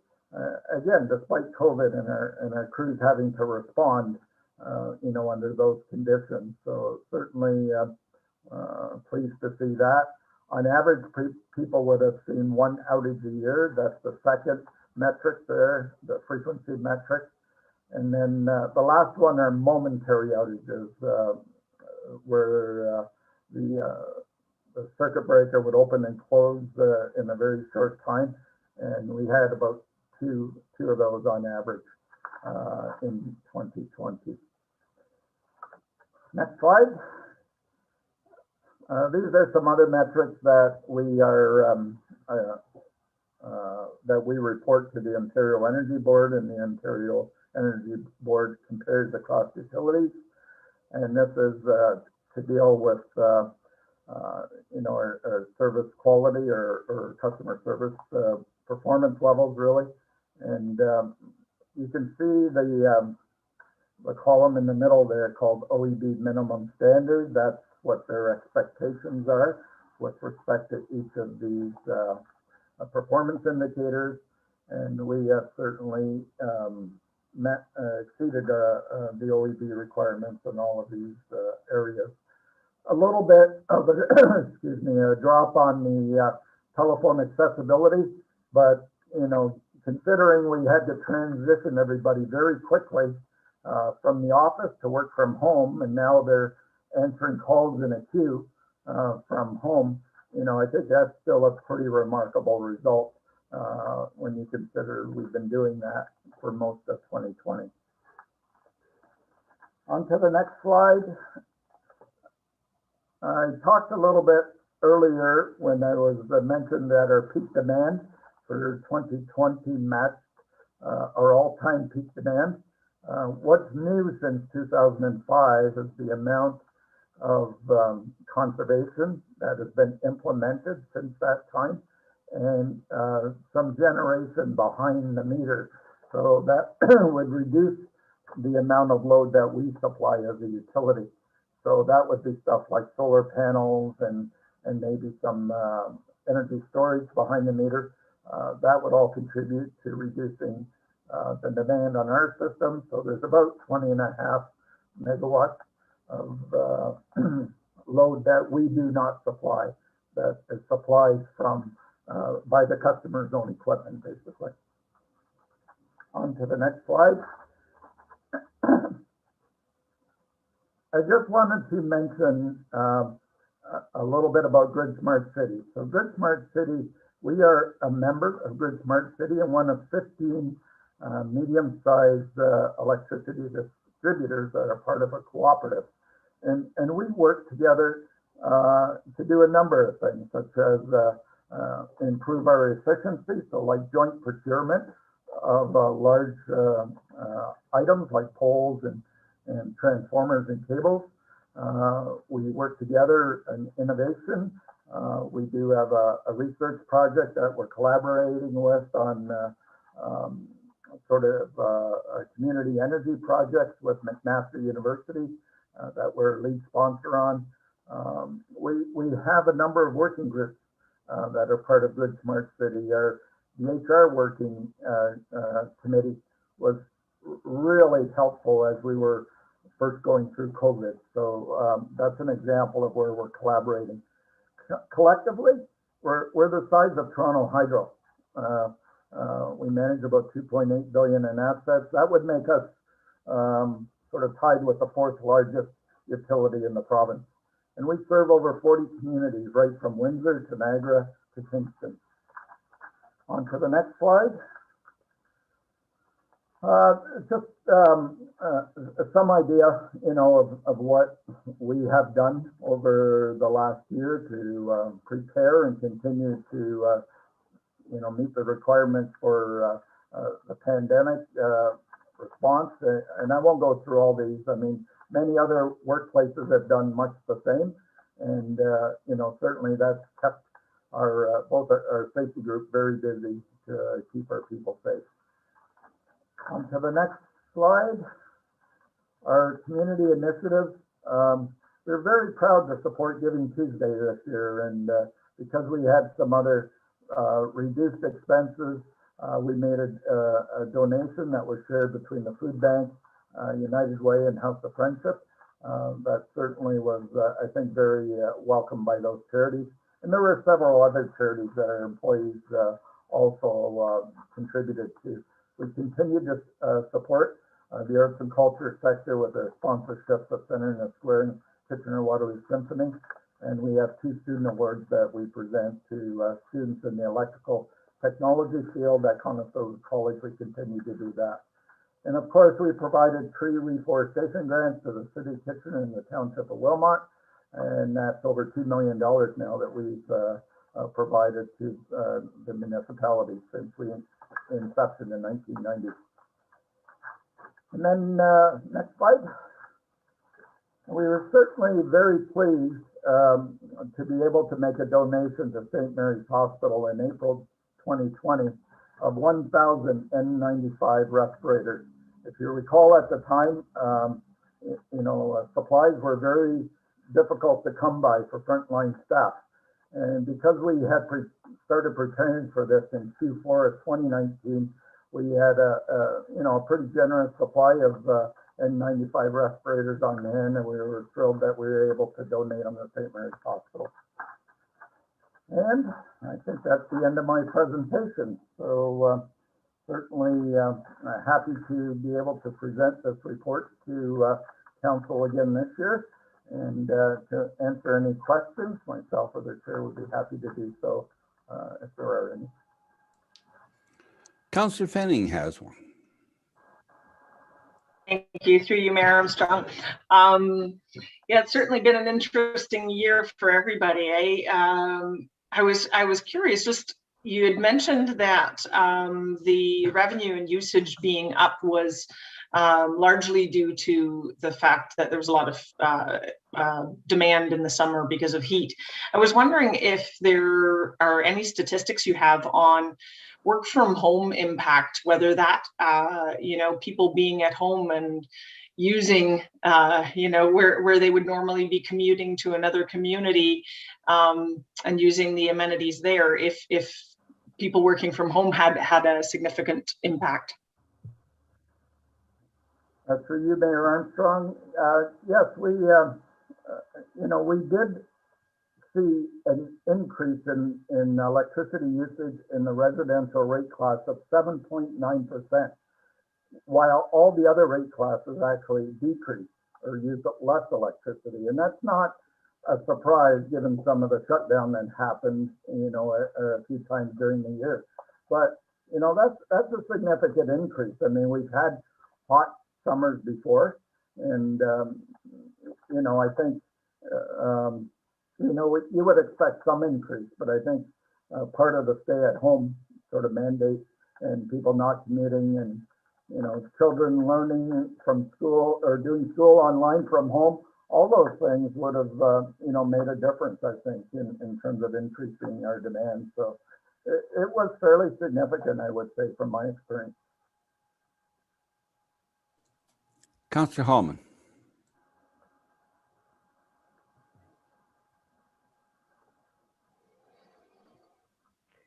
Thank you, through the chair. James and Jerry, it's nice to see your faces again, even though it's virtual. I did want to comment on, it was really great to read the report and see how this organization through KW Hydro there in Wilmot has supported the community. That was by far the most proud thing I can say to be involved with Wilmot, KW Wilmot Hydro. It's just amazing to see the masks that were donated, the outreach to the arts organizations that have been definitely suffering. So my sincere thanks to your board of directors for that. That is definitely the proudest part of this. So I thank you for that. Well, thank you so much. It truly is very important to us as an organization because we live and work in this community. And so, you know, if we're able to, certainly I think I feel it a responsibility for us to help support, like you said, especially some of those organizations that have really struggled because they've been unable to open up during the year, the arts and culture one, for example. So, thank you so much for those kind words, and certainly, like I say, it's important to us to do so. Okay, thank you. Thank you very much. Yeah, I don't see any more questions. Appreciate the presentation, gentlemen. I think everybody is getting to know how efficient KW Hydro is and what a great job that yourself, Jerry, and some of the board members are doing. So. Well, thank you, Mayor Armstrong. Certainly, you know, big kudos to our staff. I mean, they've really had to adjust quickly to a different way of working, and I'm so proud of them for doing that. So I will certainly pass along thanks to them, who we owe our thanks to. And as Mr. Kelly has mentioned, I think the dividends and the reforestation grant have been transferred, and just for council's benefit, we did increase the reforestation grant this year to $50,000 per shareholder. So we're happy to do that. Yeah, through you, Mayor Armstrong, if I may. I'm glad you mentioned that, Jerry. So from council, for your understanding, we historically have budgeted $40,000 a year in reforestation, which has went to good use. For the last couple of years, it ticked up to 45, and we had anticipated 45 again for this year, and we were pleasantly surprised to see a contribution of 50,000 from KW Hydro. Everybody knows how much we're moving forward with the reforestation works and tree planting throughout Wilmot Township, so it'll definitely go to good use. So thanks, Jerry and James, for that. Yeah. Thank you, and of course, we all know that a lot of the employees at KW Hydro live in Wilmot, so. Absolutely. Absolutely. Okay, we have a recommendation. Recommendation that the audited financial statements of Kitchener Power Corporation for the year ended December 31st, 2020, as audited by KPMG LLP, as presented, are hereby received, and that Mr. James Phillips, Ms. Rosa Lupo, and during their tenure, Mayor Barry Verbanabek, Mayor Les Armstrong, Mr. Dave Schneider, I should say, Mr. Paul Singh, and President and CEO, Mr. Jerry Van Udigan, be hereby elected directors of Kitchener Power Corporation for the ensuing year, and that KPMG LLP be hereby appointed as auditors of Kitchener Power Corporation for the ensuing fiscal year, and the directors are authorized to set their remuneration. And that is moved by Councillor Fenning, Councillor Hallman. No questions or comments? All in favor? That is carried. Thank you. Thank you again, gentlemen, for coming for a visit. And of course, always thank you for bringing money. Thank you all. Take care.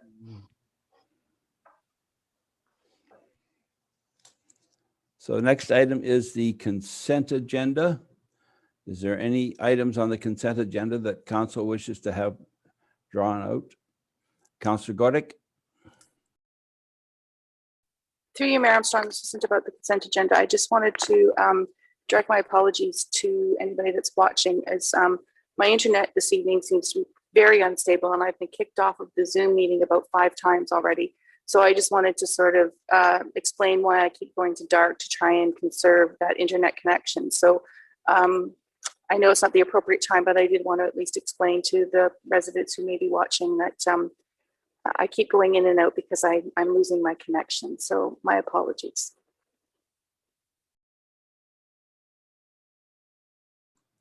Thank you, Councillor Gordick. Hopefully we can stabilize you soon.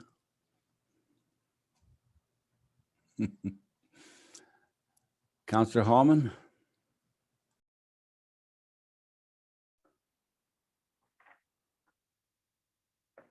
Thank you, through the mayor. I would like to have 10.2 PW 2021-11 removed from the consent agenda, please.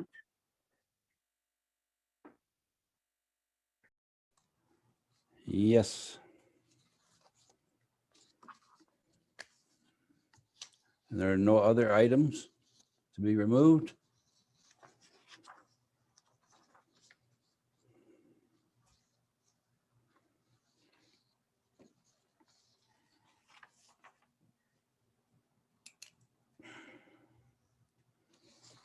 So the recommendation that report numbers PW 2021-012, ILS 2021-17, ILS 2021-18, and COR 2021-18 be approved. And that is moved by Councillor Fenning, Councillor Gerber. All in favor? That is carried. Thank you.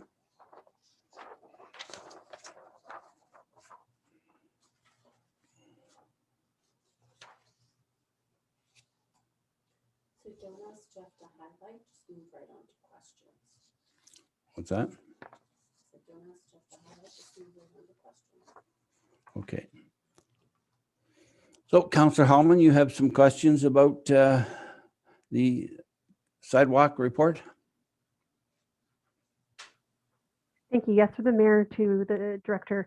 Can you please comment on the areas of Mannheim and New Dundee that will be seeing some changes to the sidewalk program? There's significant interest in these communities as to what's anticipated to be coming for them. Thank you. Mr. Mullen-Hughes. Through you, Mayor Armstrong, there's a few spot repair locations in Mannheim.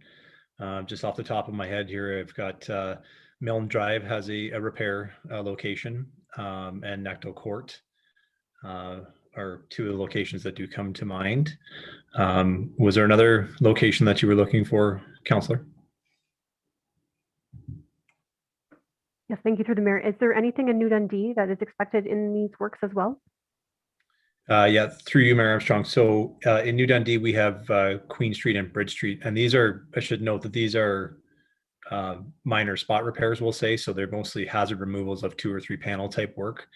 You know, the one on Milne Drive is probably a bit more extensive. There is a section within that, I think, to the southwest portion of the park that we will be fixing quite a few more panels in that location. But those are probably the most you know, extensive pieces in those wards. I will also note that we do have tactile plate installations as well. So those are accessibility features, and those will be throughout the township in various different locations, as will many of the you know, other pieces of this contract that will be throughout the township as well, in terms of panel replacements and whatnot. So so those are a few locations for your ward, but yeah, there's definitely extensive work throughout the township for panel and tactile plate installation. A follow-up, Mayor. Thank you very much for that summary. That's greatly appreciated. Okay, thank you. No further questions. Okay, we have a recommendation that RFT 2021 13 be awarded to Chad Hartman Construction of St. Paul's, Ontario for the annual concrete sidewalk program as per their bid submission dated April 14, 2021 in the amount of $64,350 plus HST. And that is moved by Councillor Gordick, Councillor Fenning, all in favor. That is carried. Thank you.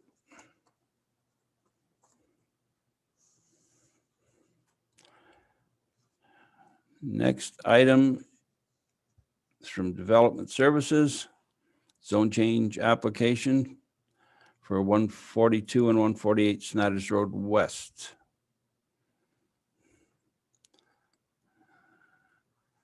I assume that's Mr. Martin. Thank you, Mayor Armstrong. So this application previously came before council at a public meeting in July last summer. The proposal deals with two properties, 142 Snyder's Road East, which is currently developed with a single detached dwelling and an accessory coach house type structure. And the second property, previously 148 Snyder's Road East, previously had a single detached dwelling on it that was demolished in about 2012. So this application looks at a development that incorporates both properties, reutilizing the existing accessory structure and intensifying the number of units within the existing home, and then constructing new structures on the presently vacant parcel.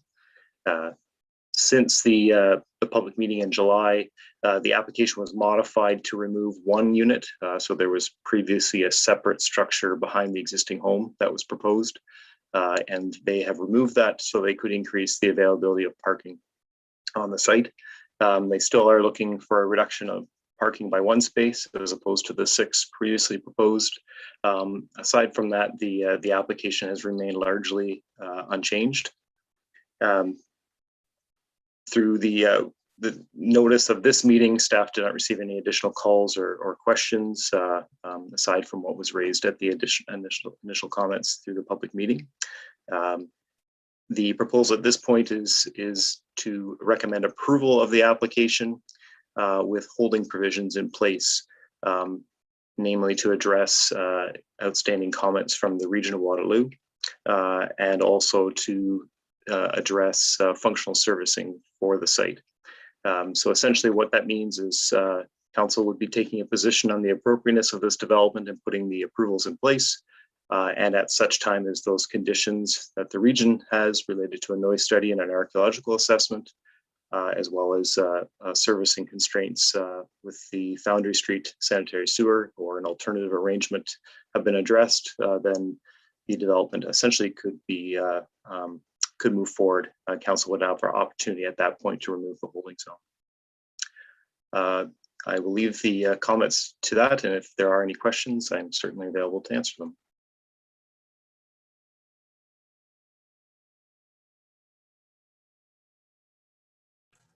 Council have any questions this time? Okay. We have 2 delegations. The first delegation is Nathan Rydell.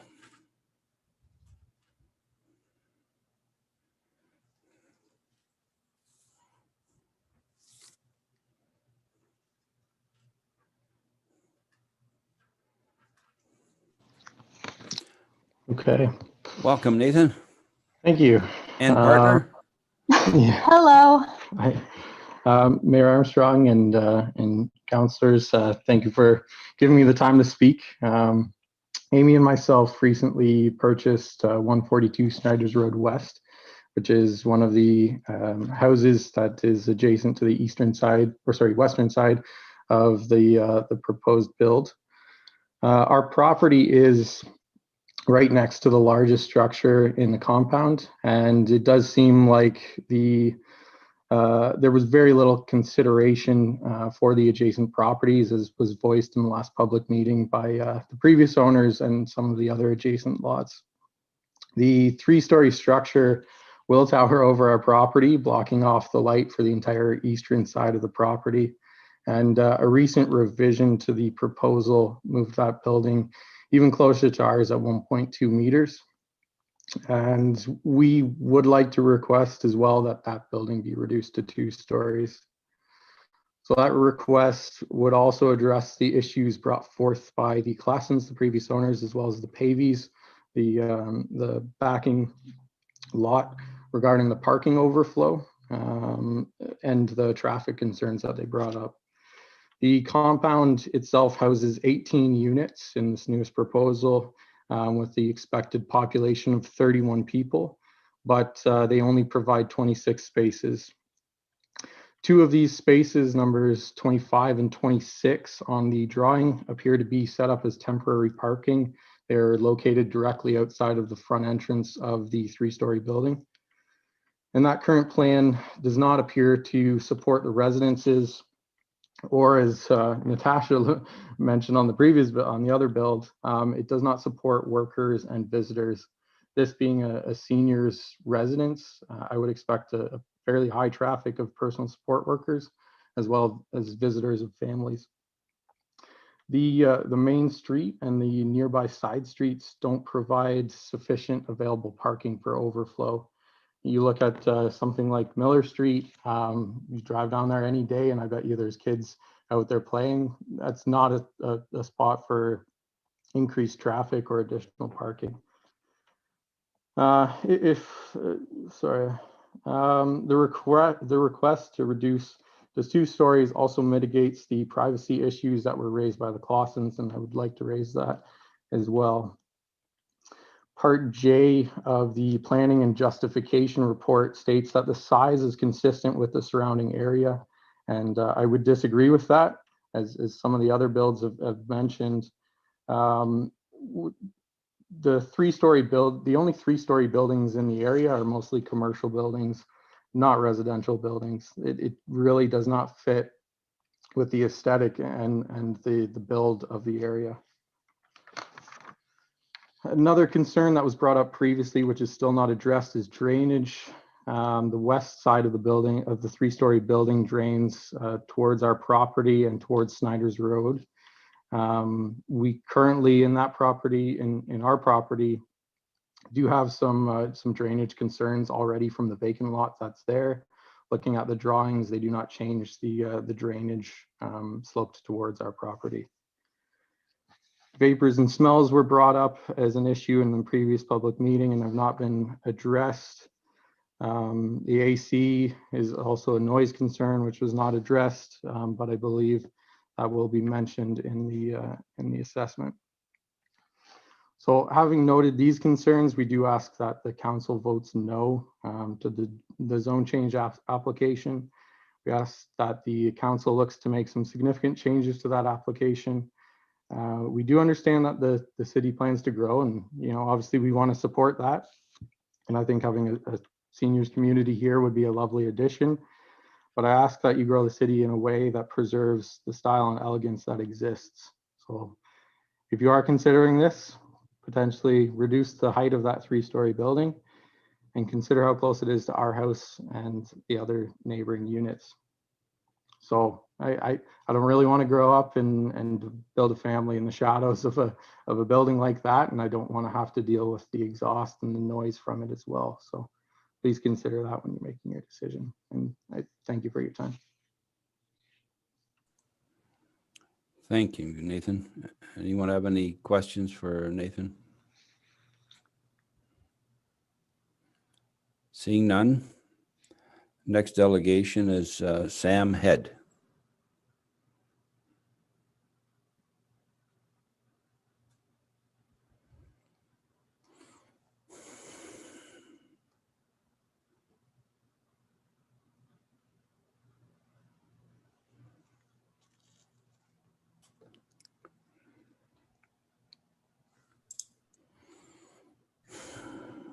Hi, can you hear me? Yes, we can, Sam. Welcome. Thank you. Just can't see you. Oh, okay. I'll just go with the audio then. Okay. Thank you very much, Mr. Mayor, members of council. I've reviewed the recommendations by staff and we support the recommendations to approve the project. We've completed the updated noise study, which we will be sending off to the region. The archaeological assessment is under review at the present time. We support the holding provision, which of course will determine when we can have services on the street when it's rebuilt. So those, the holding provision will just stay in place until the services are installed, then the bylaw will be lifted by council to allow us to proceed. I don't remember the gentleman who spoke last at the public meeting and some of his concerns. But I think between Andrew and I, we can address those as we proceed with the application. If there's any questions, I'll be happy to answer them.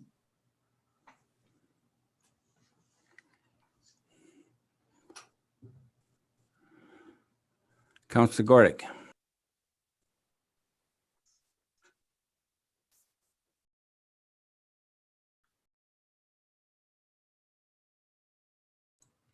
Councillor Gordick, go ahead. You are. I Okay. believe Councillor Fenning was before me, so please go ahead, Councillor Fenning. Go ahead, Councillor Fenning.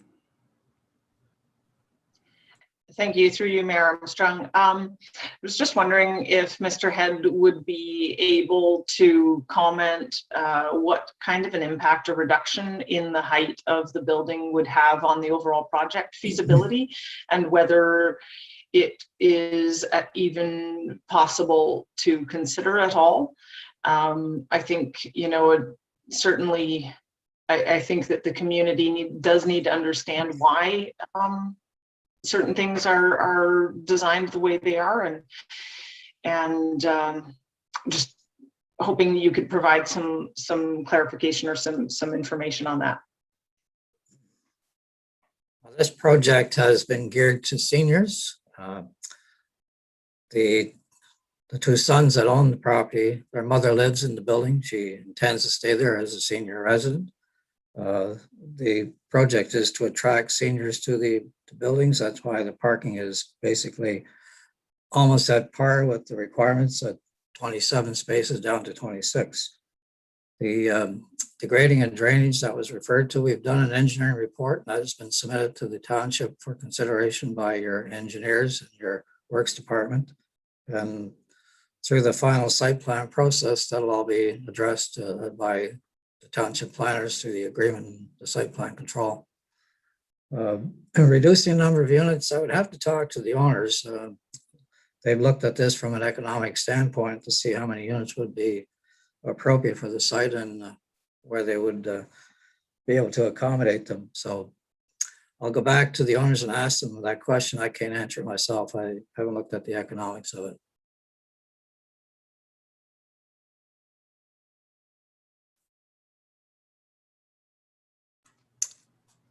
Okay, Councillor Gordick, do you have something that you want to ask, or should I just let Mr. Martin answer? Please let Mr. Martin. Thank you. Okay, Mr. Martin. Thank you, Armstrong. So just with respect to the height, although there are 3 stories, the zoning doesn't stipulate a restriction in the number of stories, it's overall height. So the height of the building is limited to 10.5 meters, and the building that's proposed complies with those height restrictions. So there are a number, and certainly the existing home on this property has floor area within the attic essentially functioning as a 3rd story. So it's not uncommon in some of the larger older homes on this stretch of Snyder's Road to have that essentially 3rd story. But this application didn't propose any changes. So as it stands right now, a single detached dwelling of the height and massing that's proposed could already be constructed on that property without amendment. The reason the application is filed is it's the cumulative effect of the entire development and some of the other proposed changes that go along with it. But the idea of the location and massing of the structures isn't outside of the scope of what the zoning would already contemplate. So I just think that would be important to include in that discussion. As Mr. Head alluded to, just with respect to the grading and drainage, certainly through that site plan control process, block grading and drainage is looked at to ensure that it doesn't impact neighboring properties. So those specifics usually aren't brought up to the fine level of detail at the zoning stage, but certainly are a standard inclusion in that subsequent review. So those concerns will certainly be addressed. Okay, thank you. Councillor Gordick. Through you, Mayor Armstrong, maybe to Mr. Head. With regards, I'm assuming that with the noise, that is the study and assessment for that, is that taking into account some of the concerns that the residents have for dryers, and I'm assuming that there'll be independent dryers within each of the units, and washing machines, of course, as well as the air conditioning. Is that part of the sound and noise study that will be completed? To address that comment, Mr. Mayor, the noise study looks at the traffic noise, it looks at the outdoor living areas, and it looks at the indoor living areas, and it looks at the building facade for construction for noise attenuation. It also provides a number of noise warning clauses, which are pretty well typical to deal with the noise from the street, so that people moving into the building know that there's noise. It deals with the provision of double glazed windows, air conditioning, that sort of thing, to reduce the noise in the inside of the buildings as well. So that noise study has been updated from the previous one that was done, and I have a copy which I think I sent to Andrew. I'm not sure if I did, but there will be a follow-up copy of the final noise study sent to the township and the region who requested it, because the region are looking after the noise issue. Thank you. Mr. Martin. Just to elaborate on that, I think some of the concerns that were raised were related to the impacts of mechanical equipment, and certainly through the site plan control process, if external air conditioners or ventilation systems are proposed, there is the opportunity, and we have had that completed in the past through the site plan approval process, to look at specific noise studies to address that. So when we see the final designs at site plan approval stage, if it looks like the external location of external mechanical equipment is proposed, that would be on the scope of a traditional home, of an industrial type setting is typically where we'd see that. There is the opportunity through that site plan control process to look at that. So certainly we will review the plans. Should this be approved at the development stage, we would review what's being proposed, and if it's out of keeping with traditional residential mechanical equipment, then we would have the opportunity to look at that further through the site plan stage. But the noise study that the region has requested is specifically related to the impact of road noise on this proposed development. Follow up. Go ahead. Mr. Martin, then, so I just want to be clear, because if we approve this and there's a hold, those concerns about noise and perhaps even some of the questions that Councillor Fanning brought up with regards to the height, although we've addressed that as being, that could be technically what a building could be anyway, putting the hold on that, if the noise study came back that there was too much noise, that would be addressed, and the hold would not be removed. Is that correct, until those things are addressed? Just for clarification. Through Mayor Armstrong, so the holding provision would apply only to the region's condition relative to road noise, but I was simply making a comment that as a part of a standard development review, we look at mechanical equipment in proposed developments. Typically, it's not an issue in a residential setting, more of an industrial commercial situation. We do look at that. So I've indicated more that if there appears to be the location or the nature of that mechanical equipment is of issue through the site plan control process, there is an opportunity to take a look at it. But the holding provision, wouldn't be related to that. It's not something typical in a residential setting that we would look at, but it's simply we have the tools available to us if there is something that is out of keeping with a traditional residential development. Okay, thank you. Thank you. And I see no further questions. So there is a recommendation before you. That recommendation that council approves zone change application 04/20 made by Miller Boys Inc. / Dryden Smith and Head Planning Consultants affecting part of 16 concession north of Snyder's Road to amend the current zoning to 1, permit 18 dwelling units in form of single detached, semi-detached townhome and apartments. 2, reduce the overall required parking on site from 27 to 26 spaces. 3, reduce the required west side yard setback from 2.0 meters to 1.2 meters. Reduce the required rear yard setback from 7.5 to 2.3 meters. And 5, apply a holding symbol H that requires the approval of a noise study and archaeological assessment and demonstration that sanitary sewer infrastructure constraints have been addressed prior to development. That is moved by Councillor Fisher, Councillor Fenning. All in favor? That is carried. Thank you.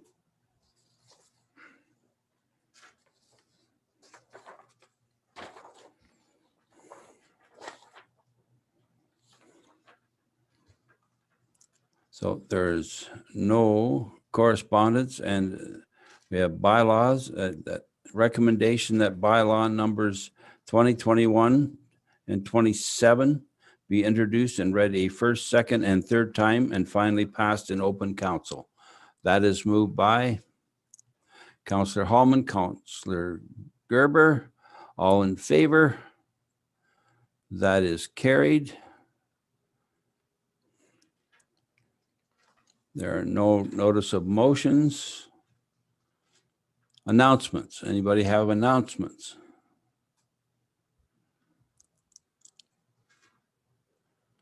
Councillor Hallman.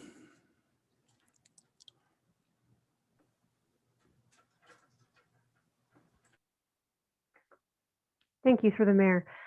Just wanted to share with everyone that some exciting news coming out of New Dundee, that a longtime community volunteer, Marilyn Serris, was recognized for her volunteerism in the community, and she was recently in several newspapers for that. So just wanted to comment and say thank you for her dedication to many of our committees that we have in Wilmot over her years, and her continued advocacy for volunteering in Wilmot.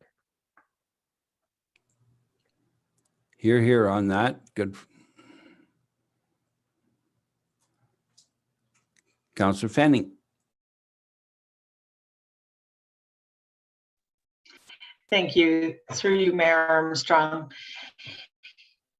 With the extension of the restrictions recently by the province, I know we're all feeling the pressure. So I just want to remind everyone to do one small thing every day. I know, we get caught up in staying busy and just putting our heads down and getting through it. But it's important to take time for yourself and recharge. Find something that makes you smile. Fill your heart with joy for a few minutes each day. It'll help us all to be a little kinder to each other, a little more patient, and get through this with a little more grace. So be good to yourselves and kind to everyone else. Okay, thank you. No others?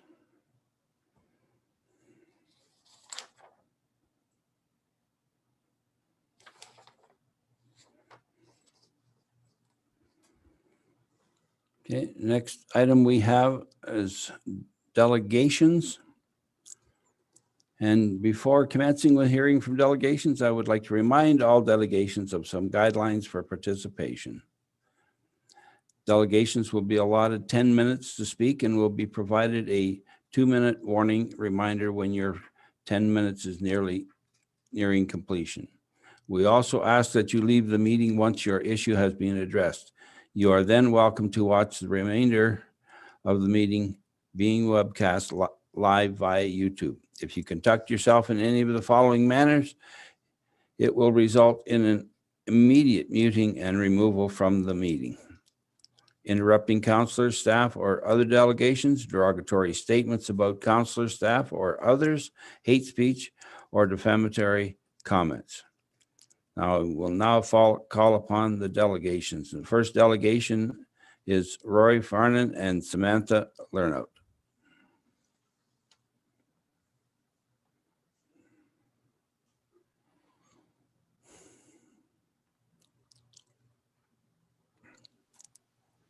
Good evening. Evening, Roy. Good evening, Mayor. Is Samantha also online? I see she's coming in. She's up. Yep, I'm here. There she is. So go Great. ahead. Thank you. Good evening, Mayor Armstrong, Council, and those watching online.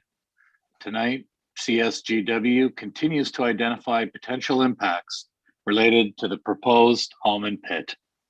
Next slide, please.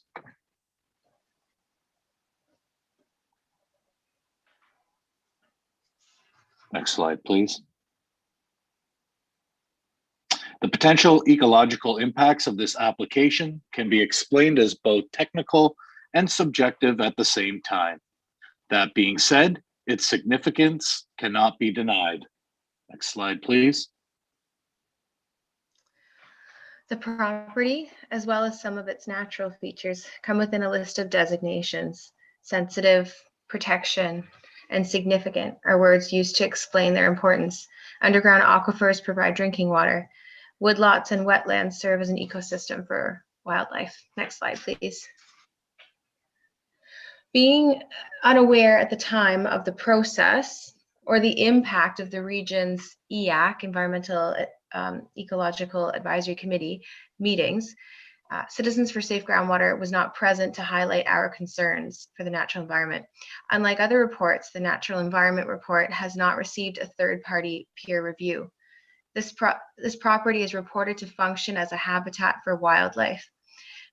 With proposed activities such as wash ponds, asphalt, and concrete repurposing equipment in between the two woodlots and both in close proximity to the wetland, how would this proposed zone change impact the natural environment and its connections to the recharge of our drinking water? Next slide, please.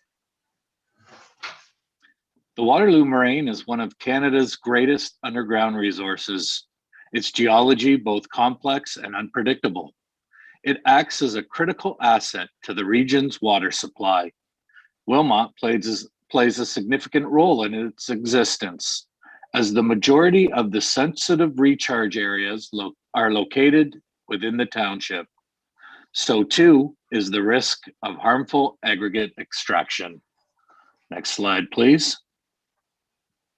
The Shingletown well field supplies billions of liters per year to the region's water supply.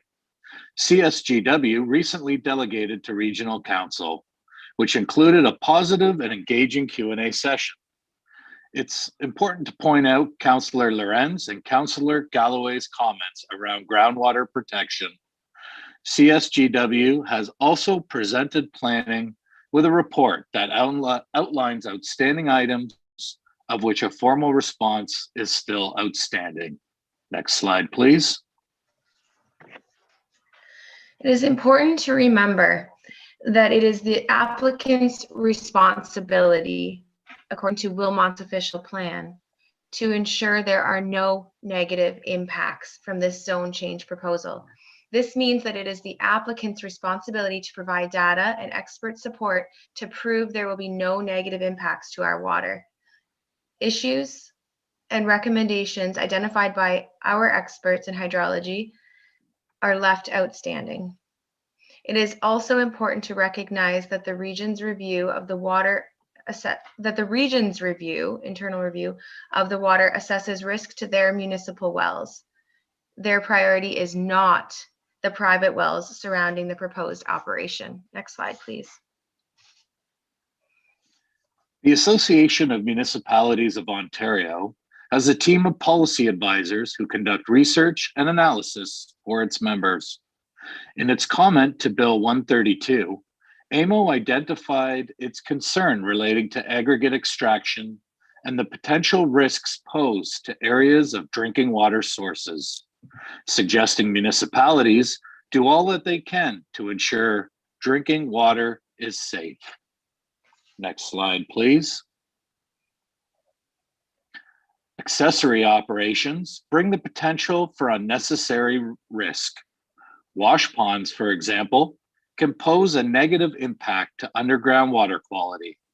Wilmot Council, through its official plan, can regulate accessory uses.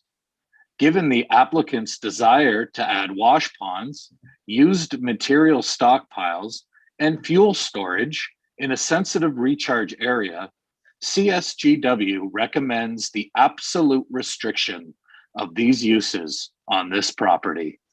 Next slide, please. A comprehensive cumulative impact study is vital to understanding incremental effects of aggregate extraction operations in any given area. One gravel pit in an area may present acceptable risk, but when you consider the past, present, and future impact of all extraction to an area, along with the lack of ability for municipalities to regulate vertical zoning, rezoning another property to industrial aggregate extraction may present a significant risk. Is the added potential impact of the Hallman pit acceptable in this sensitive drinking water recharge area? Next slide, please. So this is a map of the already licensed pits in orange and the Hallman pit on the top. Note the blue water drop just south of the proposed Hallman pit. This is a state-of-the-art chicken farm. I went and visited this farm and I was in one of the 4 barns and there were 60,000 chicks. These animals require 60,000 liters of water per day. And this is just one agricultural operation in this area. Next slide, please. Climate change is real. We are witnessing its effects today. In Wilmot, Council has declared a climate emergency.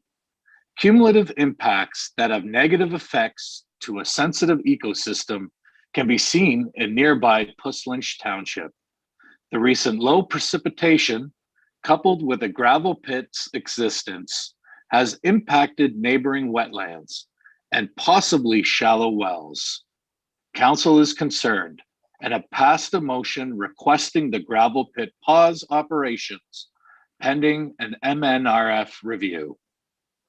Next slide, please. It is CSGW's policy position that any activity related to industrial aggregate extraction be restricted in sensitive recharge areas. That being said, we have provided a list of standards that should be mandated to the applicant should this application be accepted. At present, no indication of acceptance has been provided. Next slide, please. So in a perfect world, this proposed gravel pit will operate without a hitch. No accidents, no miscalculated assumptions or statements of overconfidence will emerge as problematic, and everything the applicant said he would do will happen. No changes will be made after the doors open, and this property will be returned to this piece of farmland you see just beyond the wetland in this photo today. Let us assume for a moment that this perfect scenario were to play out. If this is the case, we must be assured that there are no implications for continued farming with all but 1.5 meters of natural capital, sand and gravel, left above the water table. With what we know now, it is prudent to allow another, is it prudent to allow another gravel pit in this sensitive recharge area alongside the complexities of protecting our prime farmland? Last slide, please. In closing, yes, we need aggregate, but more importantly than that, we need clean water and protected ecosystems. And second to that, we have almost a full county block licensed, only operating at 10% just south of the proposed pit. Thank you for giving us this time this evening. I realize this was an extremely heavy evening. I'm glad I was able to tune in and learn more about what's happening right now in my community. Thank you for the democratic ability to be engaged. Thank you. Thank you. Thank you for your presentation. Our next delegation is Dorothy Wilson.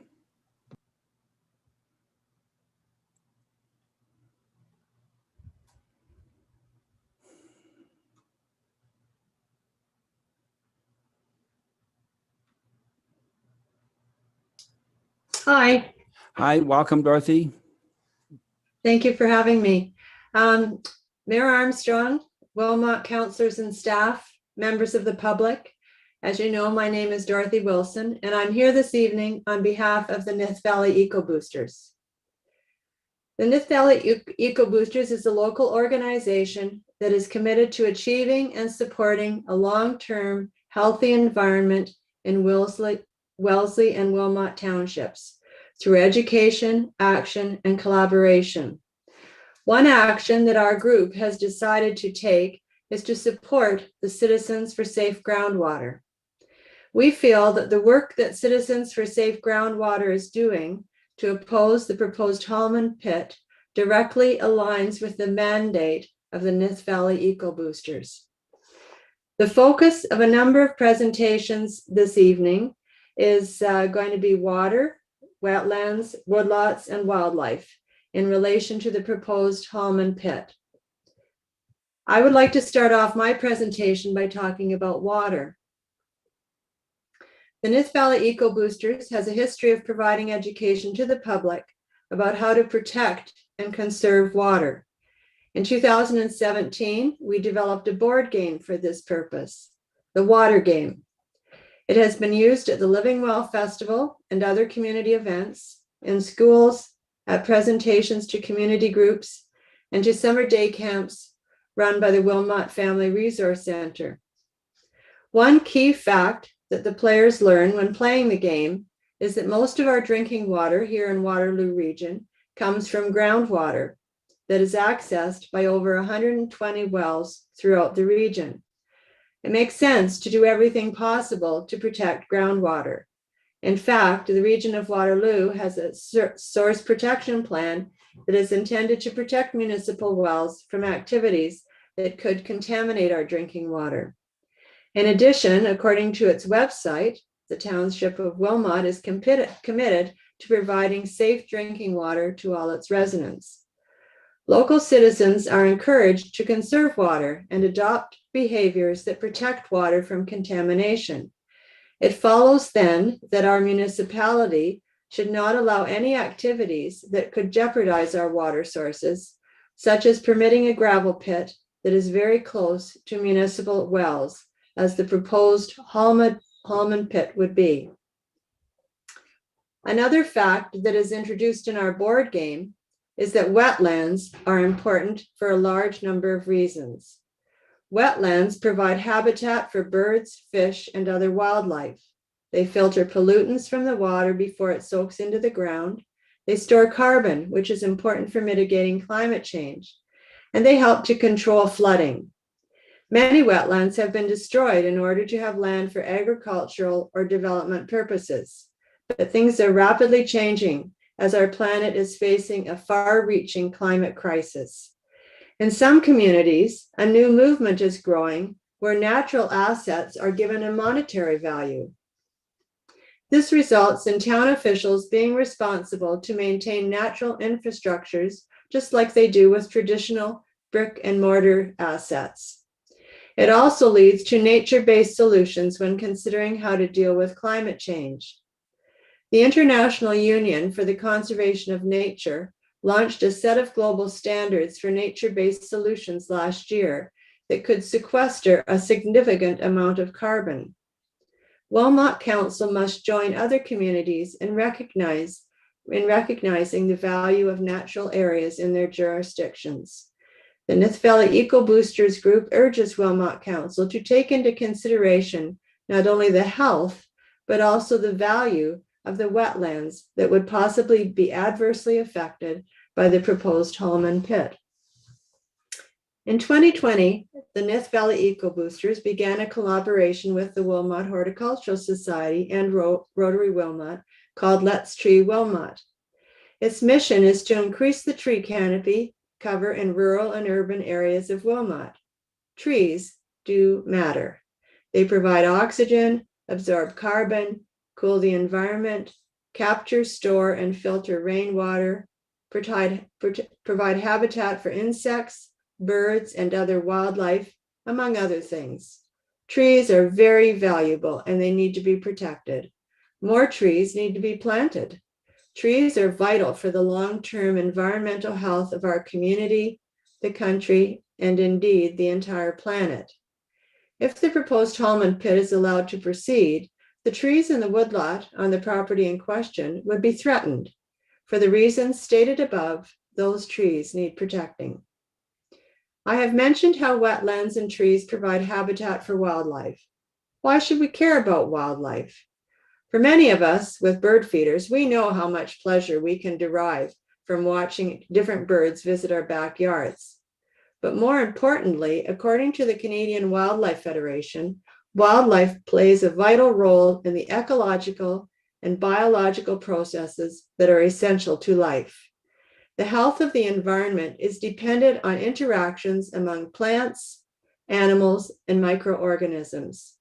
Some of the biological processes in which wildlife play a key role are pollination, seed dispersal, soil generation, habitat maintenance, and pest control. If you want to see a great example of the beneficial effects of wildlife, check out the video about the reintroduction of wolves into Yellowstone National Park. Also, I'm sure you're familiar with a recent concern about declining beak populations that is linked to certain pesticides. Consider what I said earlier about the value of natural assets. Wildlife habitat is another important natural asset that needs protection for our health and the health of the planet.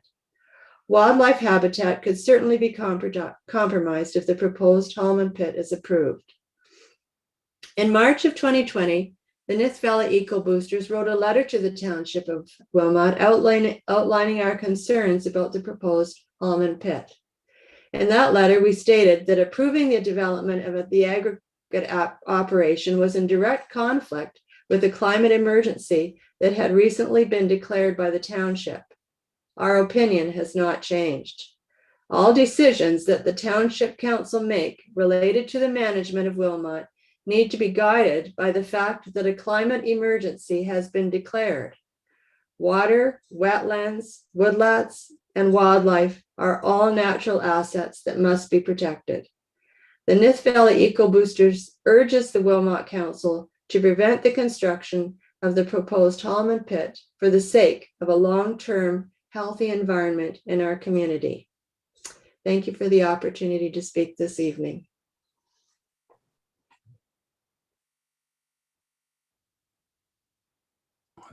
Thank you, Dorothy.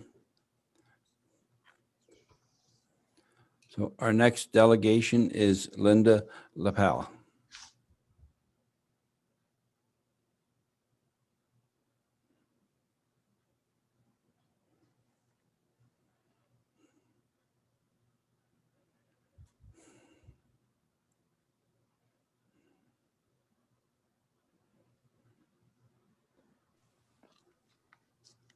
Hello. Hello, Linda. Welcome. Good evening. Thank you, Mayor and Council, for allowing me to speak. Wilmot is a caring community. We care locally, we care globally. We are also aware how privileged we are to turn the tap and clean, safe water comes out any time of the day. We are also aware of the struggles of local, provincial, and federal government departments in Canada to put an end to water boil advisories and to clean up after corporations contaminated the groundwater and left. We don't want to be added one day to this list. Elmira is enough. Offices face paper, reports prepared by stakeholders, but we, the community, including staff and council, we will face reality for many years to come. The ministry approving the application is going by the checkpoints marked off in the application. Now, if there are only half of the facts presented in the Holman pit application that need to be considered in this unique case, it's not the ministry's role to research if paper actually matches reality. A good example, the second wetland shown on most maps of the subject land, a wetland that came and went. It wasn't shown in aerial maps prior 1950, and since 3 years or so, it is part of the row crop field again. Yet, next slide, please. The category 3 license will only permit the extraction of aggregate from above the water table. One pond will be created in the water table as a water source for the aggregate processing plant. A permit to take water will be required to supply the aggregate processing plant. Next slide. But the operational plan, it reads in section 18, the wash plant, which is actually a machine, by the way, will be located within phase 1 with water derived from the wash ponds constructed into the water table, subject to approval.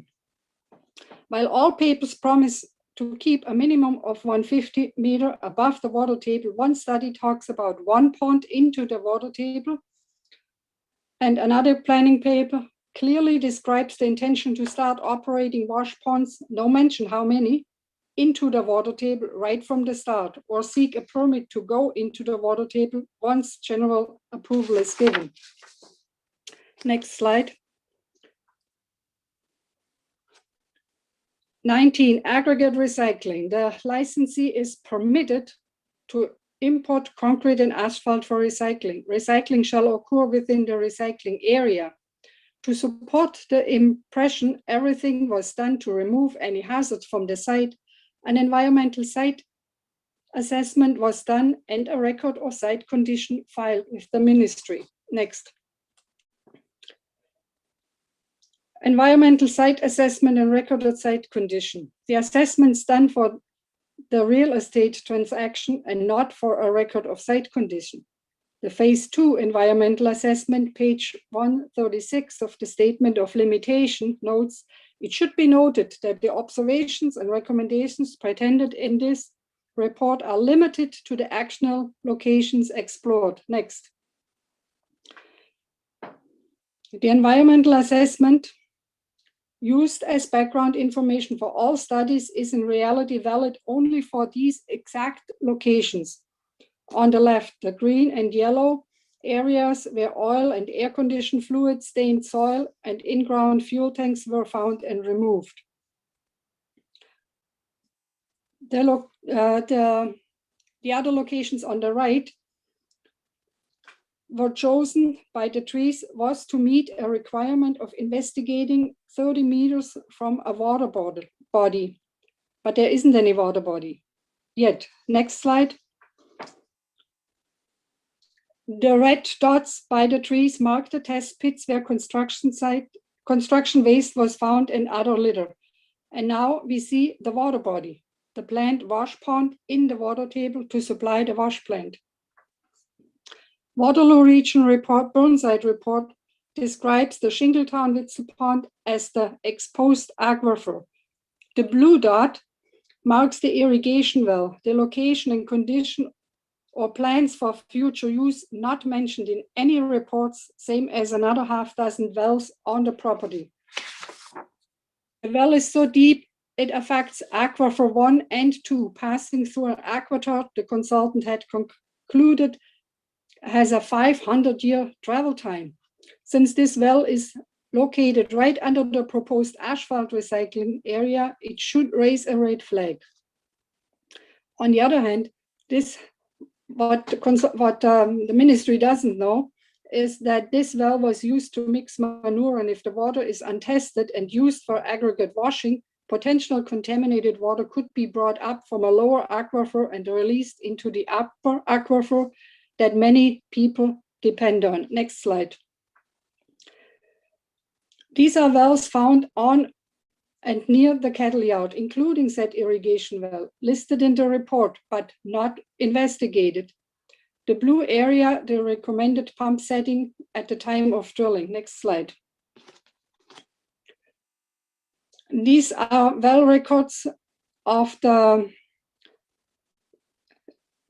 these are well records from the wells on the cattle yard, as found on the public website on the well records. Note the dates and depth as they kept running out of water. Next slide. These are regional test wells and private wells along Bleams Road. Left out are the regional production wells. Next slide. This is the screen setting.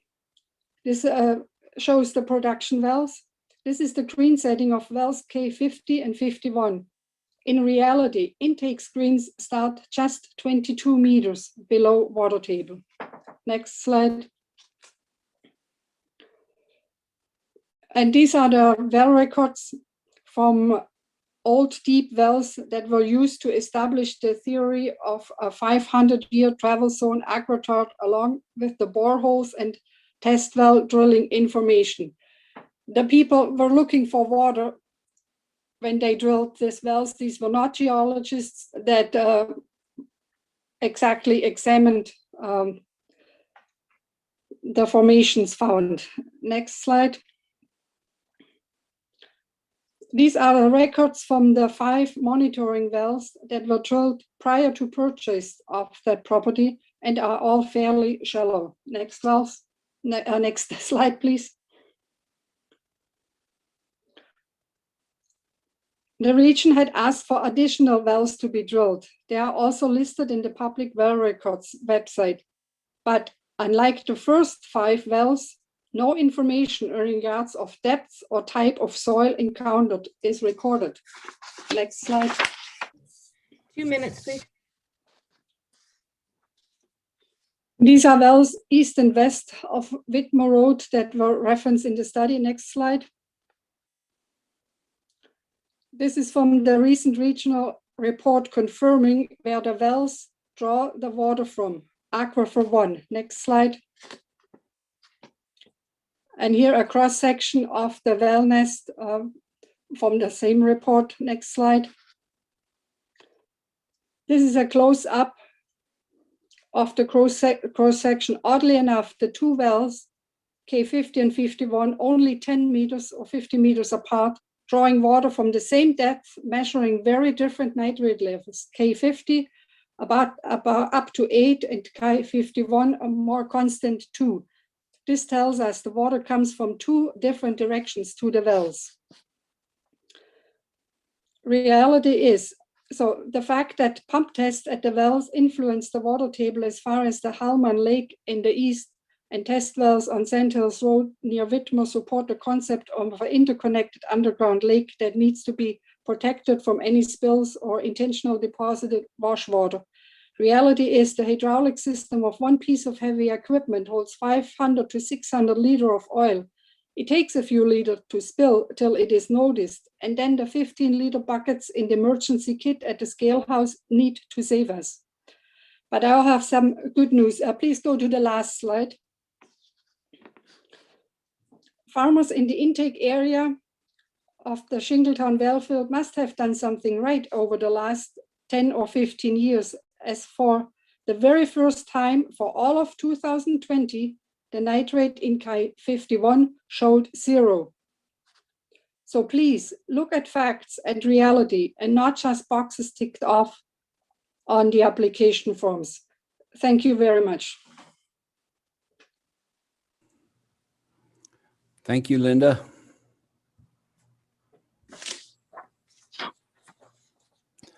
Next delegation is David Prong.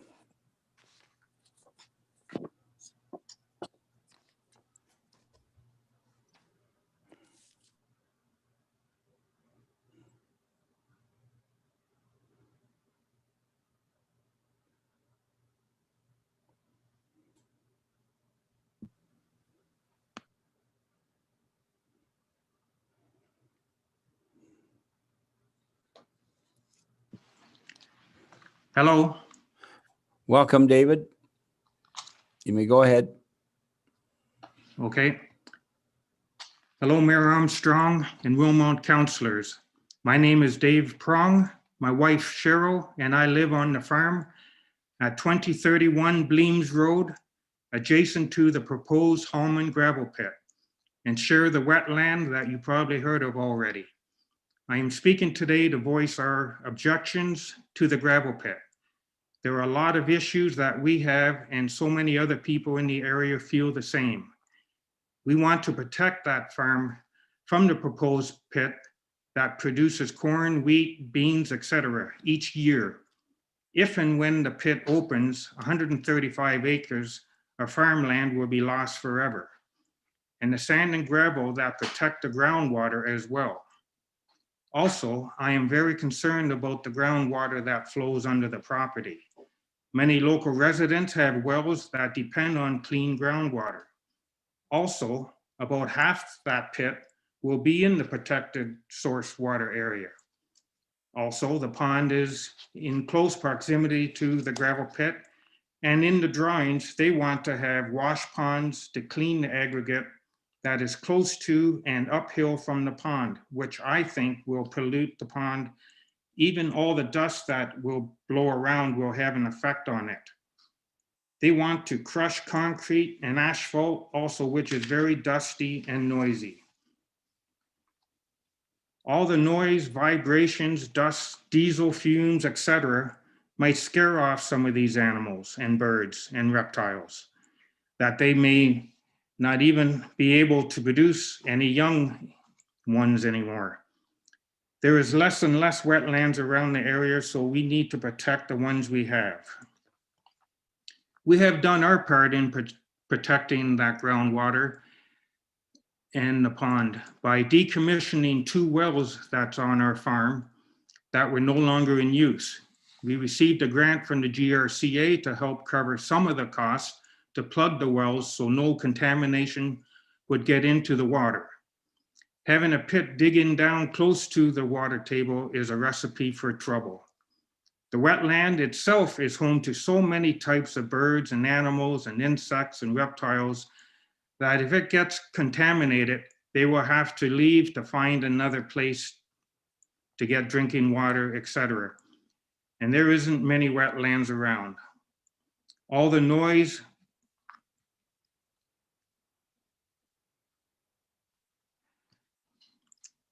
so in closing, I hope over the past year and a half, with all the meetings and pages and books and reports on all the studies, etc., you will come to the conclusion that having this pit is not in the best interest of not just the people that live around here, but also all the animals, birds, and reptiles that call this home. And that's all I have to say. Thank you for your time. Thank you, David. Our next delegation is Mr. Mark Gordon.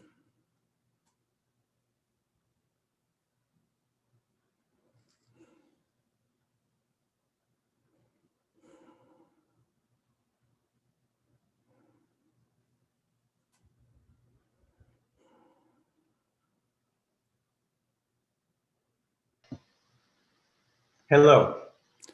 Welcome, Mark. You may proceed. Good evening, Mayor, councilors, senior staff.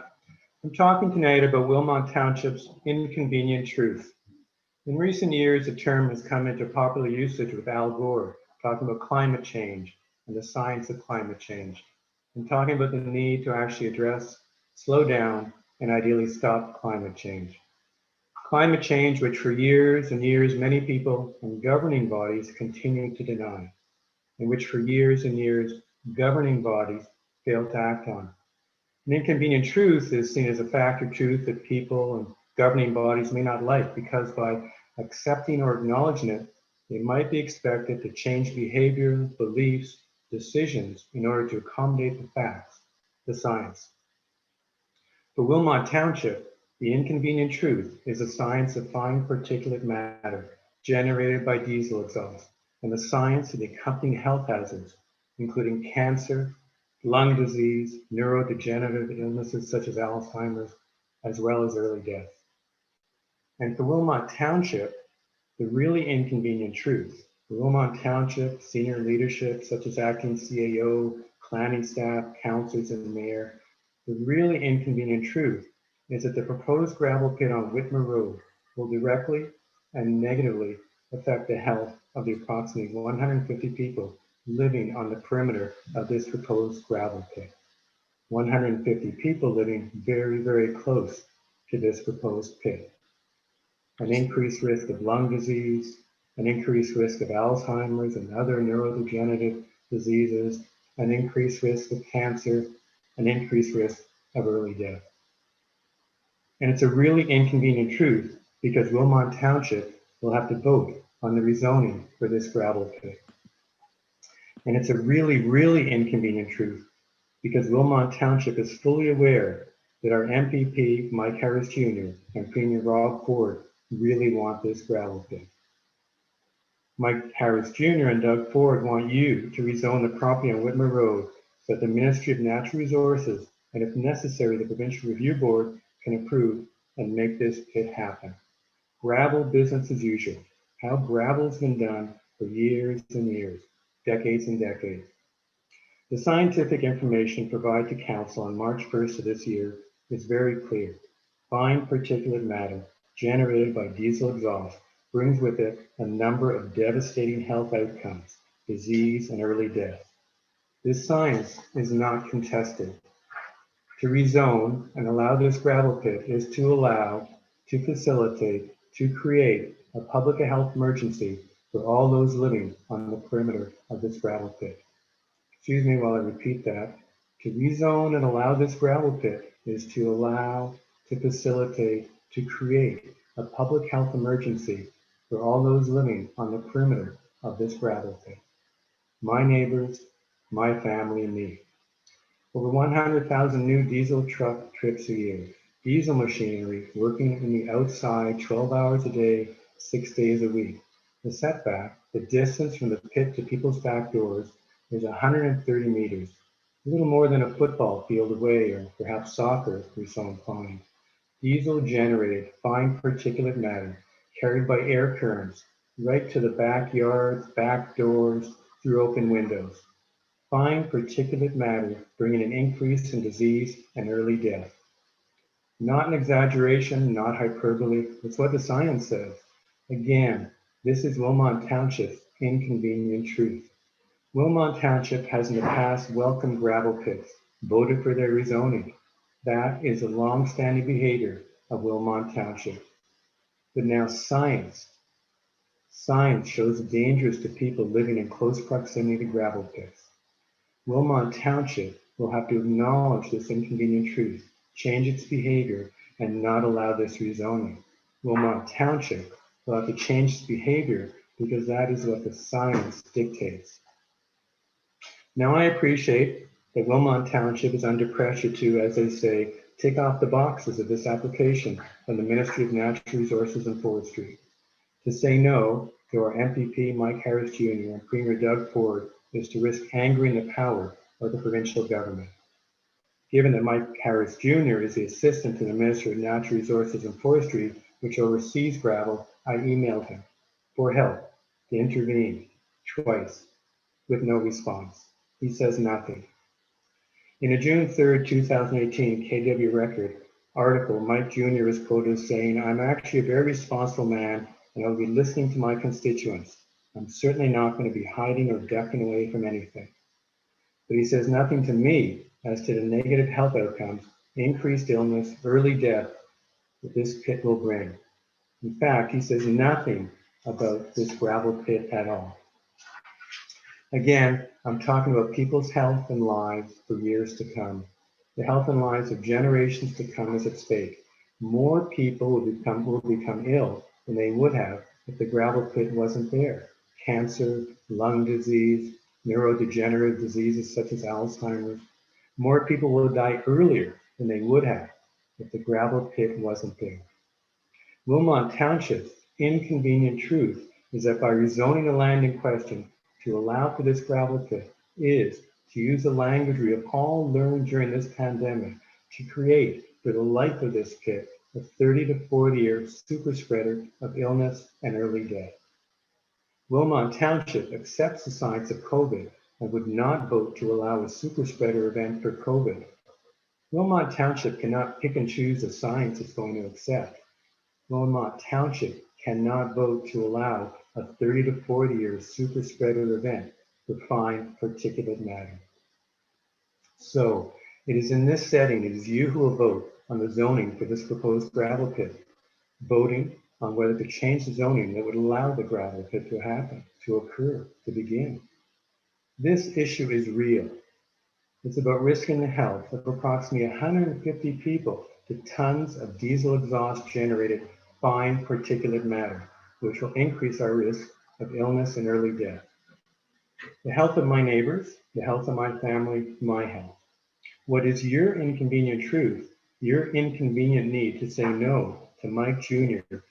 and step up and do the right thing is the very inconvenient risk to us who live on the gravel pit's perimeter close by, very close to this proposed pit.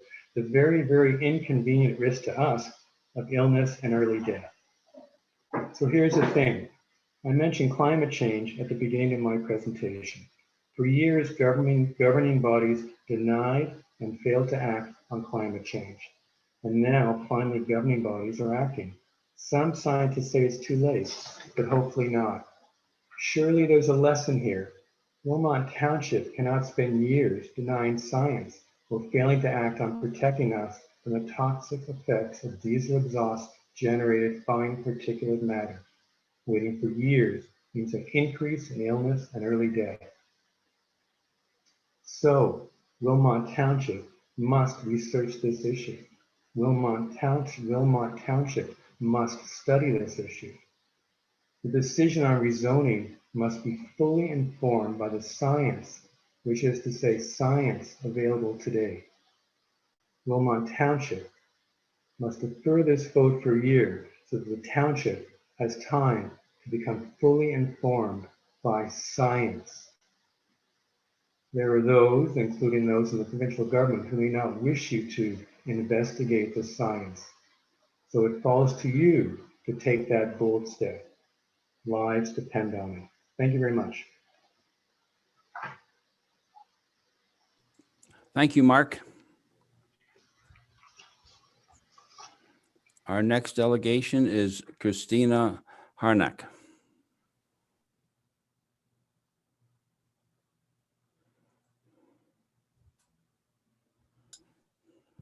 Good evening. Are you able to hear me okay? Yes, we do, Christina. You go ahead. Thank you. Thank you for giving me the time to speak tonight. My name is Christina and I live in Shingletown on Bleems Road. As we heard tonight at the beginning of the meeting, Wilmot Council reads a land acknowledgement statement. The first time I heard this land acknowledgement is when hundreds of concerned citizens gathered in person at Wilmot Council to present our concerns about the proposed Jackson Harvest Farm gravel pit. I was struck by several parallels the land acknowledgement has with the concerns we are presenting in regards to our health, safety, community, and environment. I want to reread this for you tonight. We have gathered in Wilmot Township on the traditional territory of the neutral Anishinaabe, Haudenosaunee, and Mississauga peoples. We also want to acknowledge the importance of the Dish with One Spoon Covenant, a peace agreement made between Indigenous nations before the Europeans arrived. It characterizes our collective responsibility to each other and Mother Earth. We should take only what we need, leave enough for others, and keep the dish clean. By acknowledging this covenant and the First Nations, Métis, and Inuit peoples, we are reminded of our important connection to this land where we live, learn, and work together as a community. As a non-Indigenous person, I have a lot of work to do to better understand the importance of land acknowledgements and the issues facing Indigenous members of our community and the harm that has been done in the past. It is not my intention to use this land acknowledgement for my benefit, but I do want to genuinely ask, how do you as members of council and as mayor let this land acknowledgement guide and direct your decision making? What impact does this land acknowledgement have on your responsibility to each other and to each member of our community? How does the statement, "We should take only what we need, leave enough for others, and keep the dish clean," inform your decisions in matters of land and rezoning in Wilmot Region? What stakeholders do you consult? Whose interests are you promoting and protecting? Something that has been clearly presented by several delegations and Citizens for Safe Groundwater is the need for aggregate is not something that a proposed gravel pit is required to demonstrate to the ministry. You have the ability to still have some control in this process and in protecting this land and community by not granting this zone change application. In the case of the proposed Holman pit, I want to respectfully ask, in making this zone changing decision, are the values of our community being represented here, or are the values and hopes of the developer being prioritized? We all have a role to play in protecting our environment, as many have eloquently spoken to this evening. As councillors and mayor, you have been elected and entrusted by us to make decisions and provide directions based on the needs and voices of the community. Over the past year and a half, you have heard clear opposition to the Holman pit from hundreds of people who live in this area, from formal delegations, letters, emails, signed petitions, and conversations in regards to environmental concerns, protections of water, wildlife, and wetlands, but also for safety and well-being from both a mental health and physical health perspective. In speaking with a neighbor the other night, they reminded me that people in this neighborhood have varied experiences and history with this area, some going back generations as far as their parents and grandparents. Some have enjoyed the area with their children, visiting the natural habitat and wooded area on the proposed property. Some still visit regularly and have seen coyotes, nesting ducks, muskrat dens, owls, deer, and currently fox. In presentations of those representing Jackson Harvest Farms and Mr. Esba, they have said that the wetland in itself will be untouched and preserved. That may be true, but it would be naive to not acknowledge that in reality, when the surrounding area is disturbed to the proposed extent, the safe habitat for wildlife provided by the pond, wooded area, and wetlands will be destroyed. This is very upsetting and quite a crime that an already overdeveloped and locally available commodity takes precedence over protecting this natural habitat. We and our neighbors continue to be concerned regarding the watershed issues. There are still different opinions and conflicting reports about what the risk is to destroying the water source, and it would be a disaster if water had to be piped back to Shingletown from Kitchener, and the strain this places on Kitchener's groundwater and our safety. Not to be forgotten is the reality that whatever the promise is made and regulations in place, there is literally no enforcement by the province. As a council, by allowing this rezoning, are you really comfortable with this risk? Does this project seek to only take what is needed and leave safe drinking water for all? In fact, just this month, we did our part and had our own septic tank pumped and inspected because we live in a source water protected area. It is clear that Wilmot Council values the physical health and well-being of our community. My family and I have truly enjoyed the new additions of trails and the efforts that the Wilmot Trails Advisory Committee has put in place. In the recent Wilmot Employment Lands press release, connecting communities through the new recreational trails is one of the features highlighted to entice new Wilmot residents. Through these 58 kilometers of existing trails, you have connected communities, provided a well-needed and critical way for people to connect with each other and with nature, especially during the time of this pandemic. With mental health crises on the rise and numerous studies, including reports from World Health Organization and Sick Kids, indicating that depression and anxiety are on the rise, getting outside is more important than ever. One does not need to look far for research that supports getting outside in nature has a significant impact in improving people's mental health. Nature is healing and restorative. With the beautiful spring weather, people are taking advantage of the trails and green spaces. Living on Bleams roads, the cyclists are also taking full advantage, and a very well-used cycling route includes Whitmer Road and the surrounding concessions, which will be the Hull route. The WHO provides detailed resources about how to manage stress, as well as mental health resources for the public. In one of their documents, #healthy@home, they state, and I quote, "Regular physical activity can help give our days a routine and be a way to stay in contact with family and friends. It's also good for our mental health, reducing the risk of depression, cognitive decline, and delay the onset of dementia and improve overall feelings," end quote. In our community in Shingletown, getting out and being active in our community includes being able to walk out of our homes along our property lines, being able to walk safely down to the Lapel Organic Farm, walking dogs, running or cycling along the road, and walking to Crown Land. Many have benefited from the generosity of neighbors who share their laneways and properties to walk or wetlands to explore. Being able to do this safely without driving to another community to do so is so vital for our mental health and physical health and well-being. Increased noise, dust, and most importantly, volume of gravel truck traffic will negatively affect our ability to be active in our home community. Finally, please consider the cultural heritage surroundings of the community in Shingletown. When we first moved here, it was interesting to learn that the name derived from parcels of land divided and seemingly looking like roofing shingles overlapping, different from long linear property divisions. Generations of farmers and people have lived and formed this community of Shingletown, and the surrounding rolling hills, wildlife, woodlots, and wetlands are all a part of that. The Holman Pit would change all of that.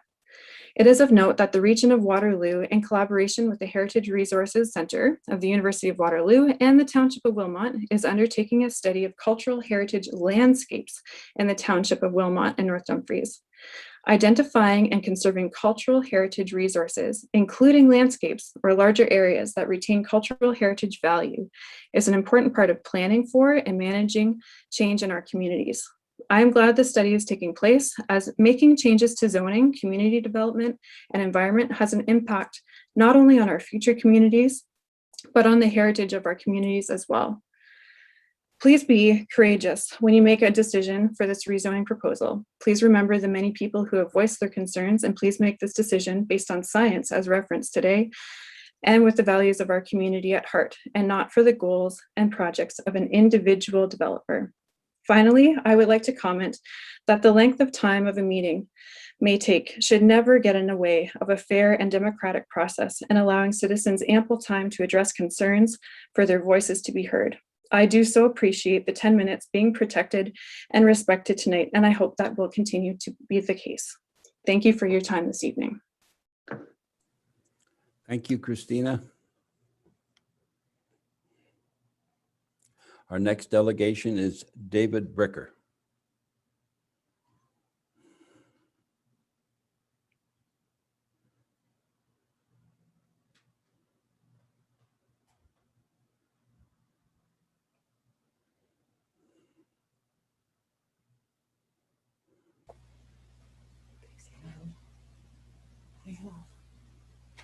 What? Welcome, David. Oh, can you hear me? Yes, we can. Okay, good. Go ahead. Mayor Armstrong, council, and fellow neighbors. I'm David N. Bricker. I'm at 1768 Whitmer Road since 1975.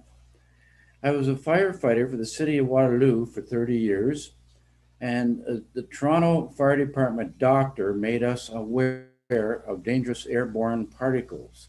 These microparticles stay inside the lungs for a lifetime. The residents of Shingletown will be subjected to this as they are so close to the alleged aggregate operation.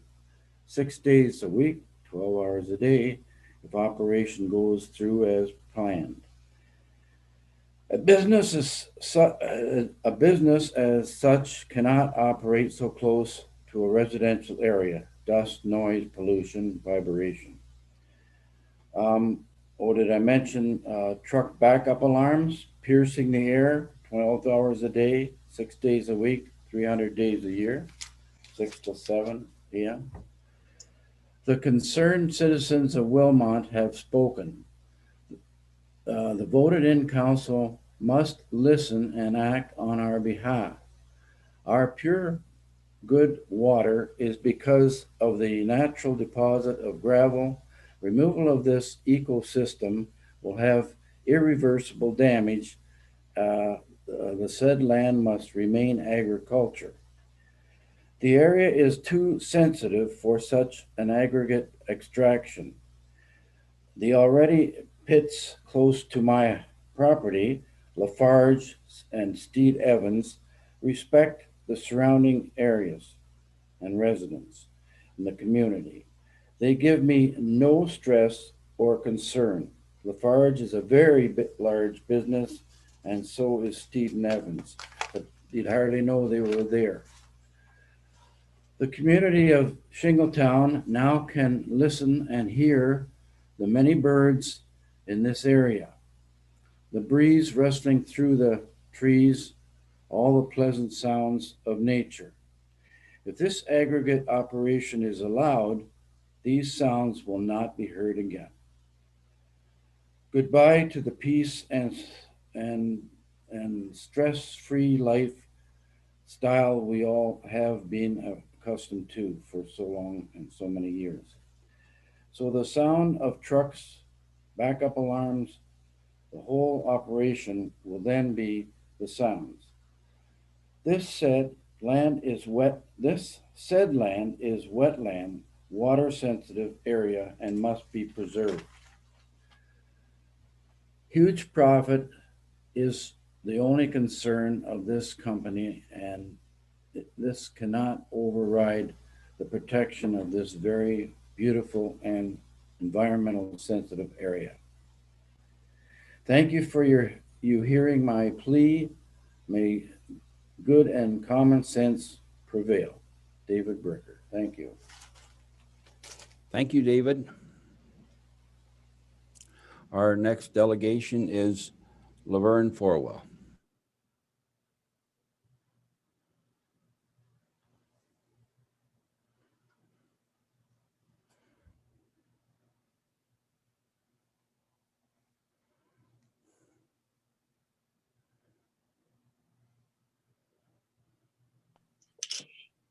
Can you hear me? Yes, welcome, Laverne. Go ahead. Thank you. Mr. Armstrong and members of council, as you know by now, there is a beautiful pond on this property in question. 2/3 of it is owned by the neighbor, Ms. Witzel. This 138 acres was purchased from the bank around 1990 by Satan's Choice, with John Kowalski as the owner. They were good neighbors. No noise, dust, or traffic, except around harvest time when we'd get a helicopter in the air and the RCMP car and trailers down the road. This beautiful pond is surrounded by bulrushes and tall grasses. Bulrushes are natural filter and can actually be used as a filter for a septic system. Nearly 3/4 of this land slopes to the pond. I am sure it is filtering the nitrates and recharging the water table.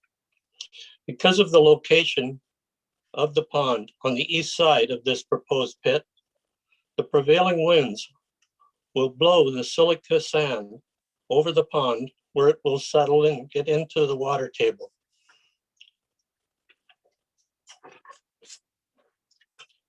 This pond has no inlet or outlet and is directly connected to the water table. This is the opinion of a hydrologist. I would like to show you two scenarios between two wealthy men, wealthy man A and wealthy man B. Mr. A has a wash plant and wants a place to set it up and recycle asphalt and concrete between a quiet village and a quiet rural township road with many homes on it. This has caused years of hardship and expense to the citizens. If you let this happen, we will be left with noise, dust, traffic for years. He will get richer and later walk away. Mr. B, he's not into gravel. He's a farmer that had a 1-acre swale or pond in his field. He had to work around this. The pond was there prior to 1957 when a young boy drowned, but it was claimed that the owner, Mr. Grant, altered the tile to cause this pond. Mr. B convinced the township to put it in a drainage tile. This was opposed by the Grants and others because it would drain the marsh, which it did. Could I have picture B, please?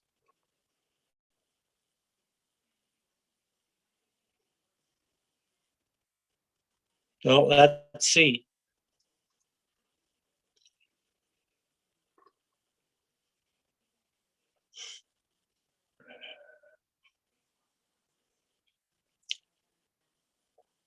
Picture B, there you go.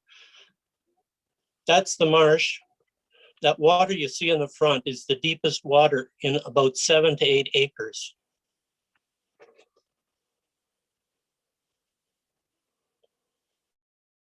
Mr. B can now farm. Oh, I missed a piece.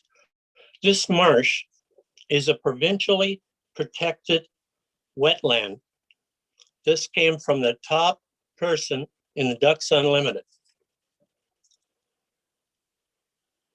And the liability that could fall on the people that drained it. Mr. B can now farm right through this pond area. Picture A, please.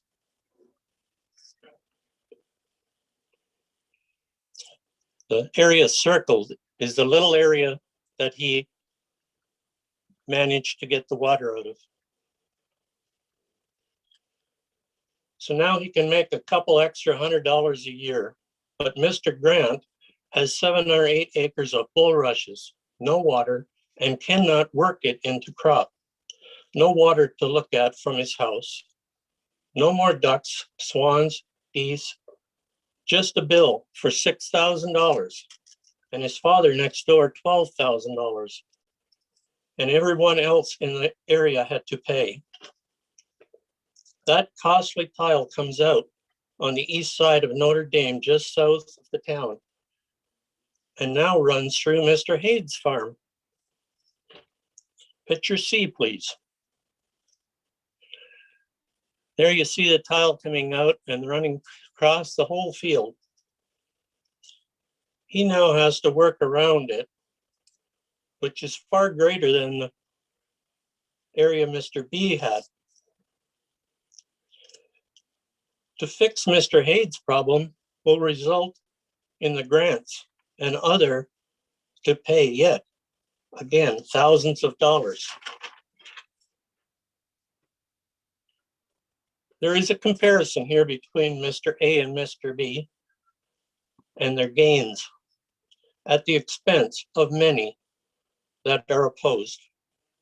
I feel bad in a way as we keep trying to give reasons to convince you to refuse this zone change. To give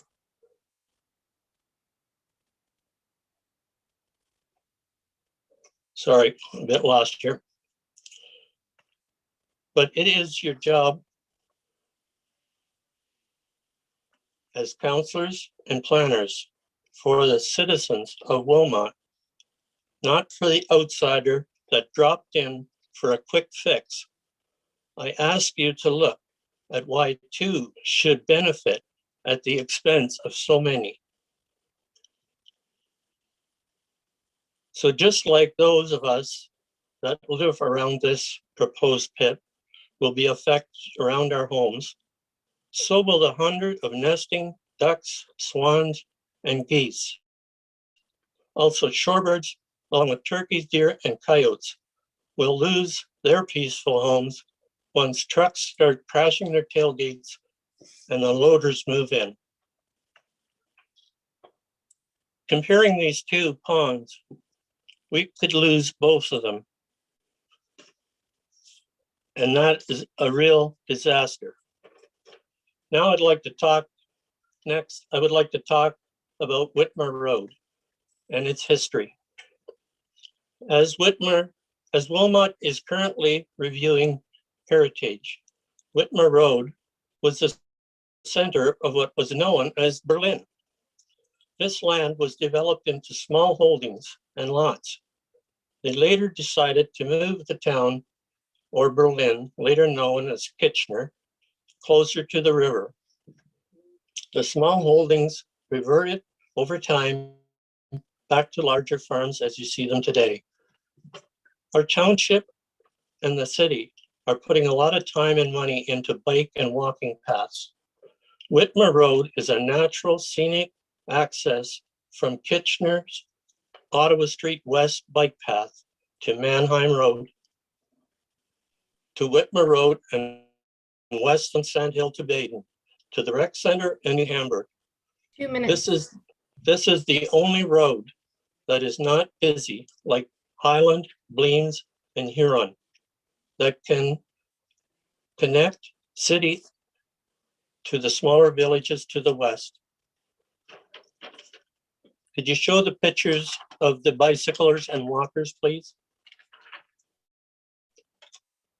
These are elderly people. These are younger people rollerblading. Another lady walking.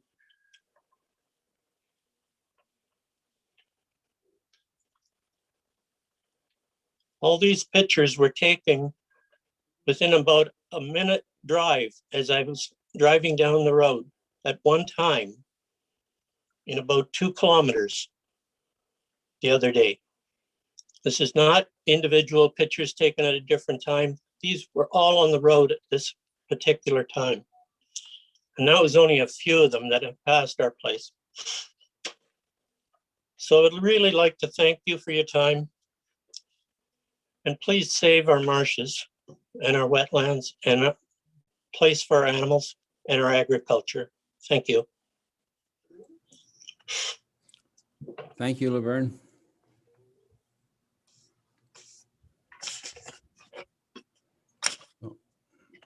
That's the end of our delegations.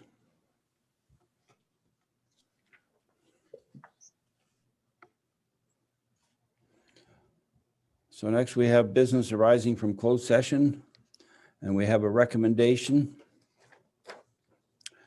And the recommendation reads that confidential report PFRS 2021-09 be received for information, and further that council accepts the generous donation of land from Wolfgang, Regina Eck, and Jen Fenning for passive recreational use, and that this natural area be named in memory of Andreas Fenning, and further that the township assume all surveying and local costs associated with the transfer, and that the township provide a tax receipt in an amount determined by an independent certified appraisal of the cost of which, including any review by the township solicitor, would be borne by the township. And understanding that Councillor Fenning has a conflict, we shall have any comments if necessary. So it's moved by Councillor Hallman, second by Councillor Gordick. And all in favor? That is carried. And if we had proper icons, we could be doing clapping and blowing of horns and stuff, which would be appropriate. Councillor Hallman. I think I was slow on the uptake for the raising my hand. I'm sorry. So thank you for still creating the opportunity for me to speak through the chair. To the Fenning family, my deepest and sincere thanks to you for this beautiful honor for your child and your nephew. And the Wilmot community is so grateful for this amazing gift that you're giving in his name. So with sincere thanks for little kids like mine who will get to have access to nature, and the kids who may not otherwise have had that opportunity. We are so very grateful for your generous donation in the name of your son and your nephew. So thank you. Well said, Councillor Hallman. Thank you.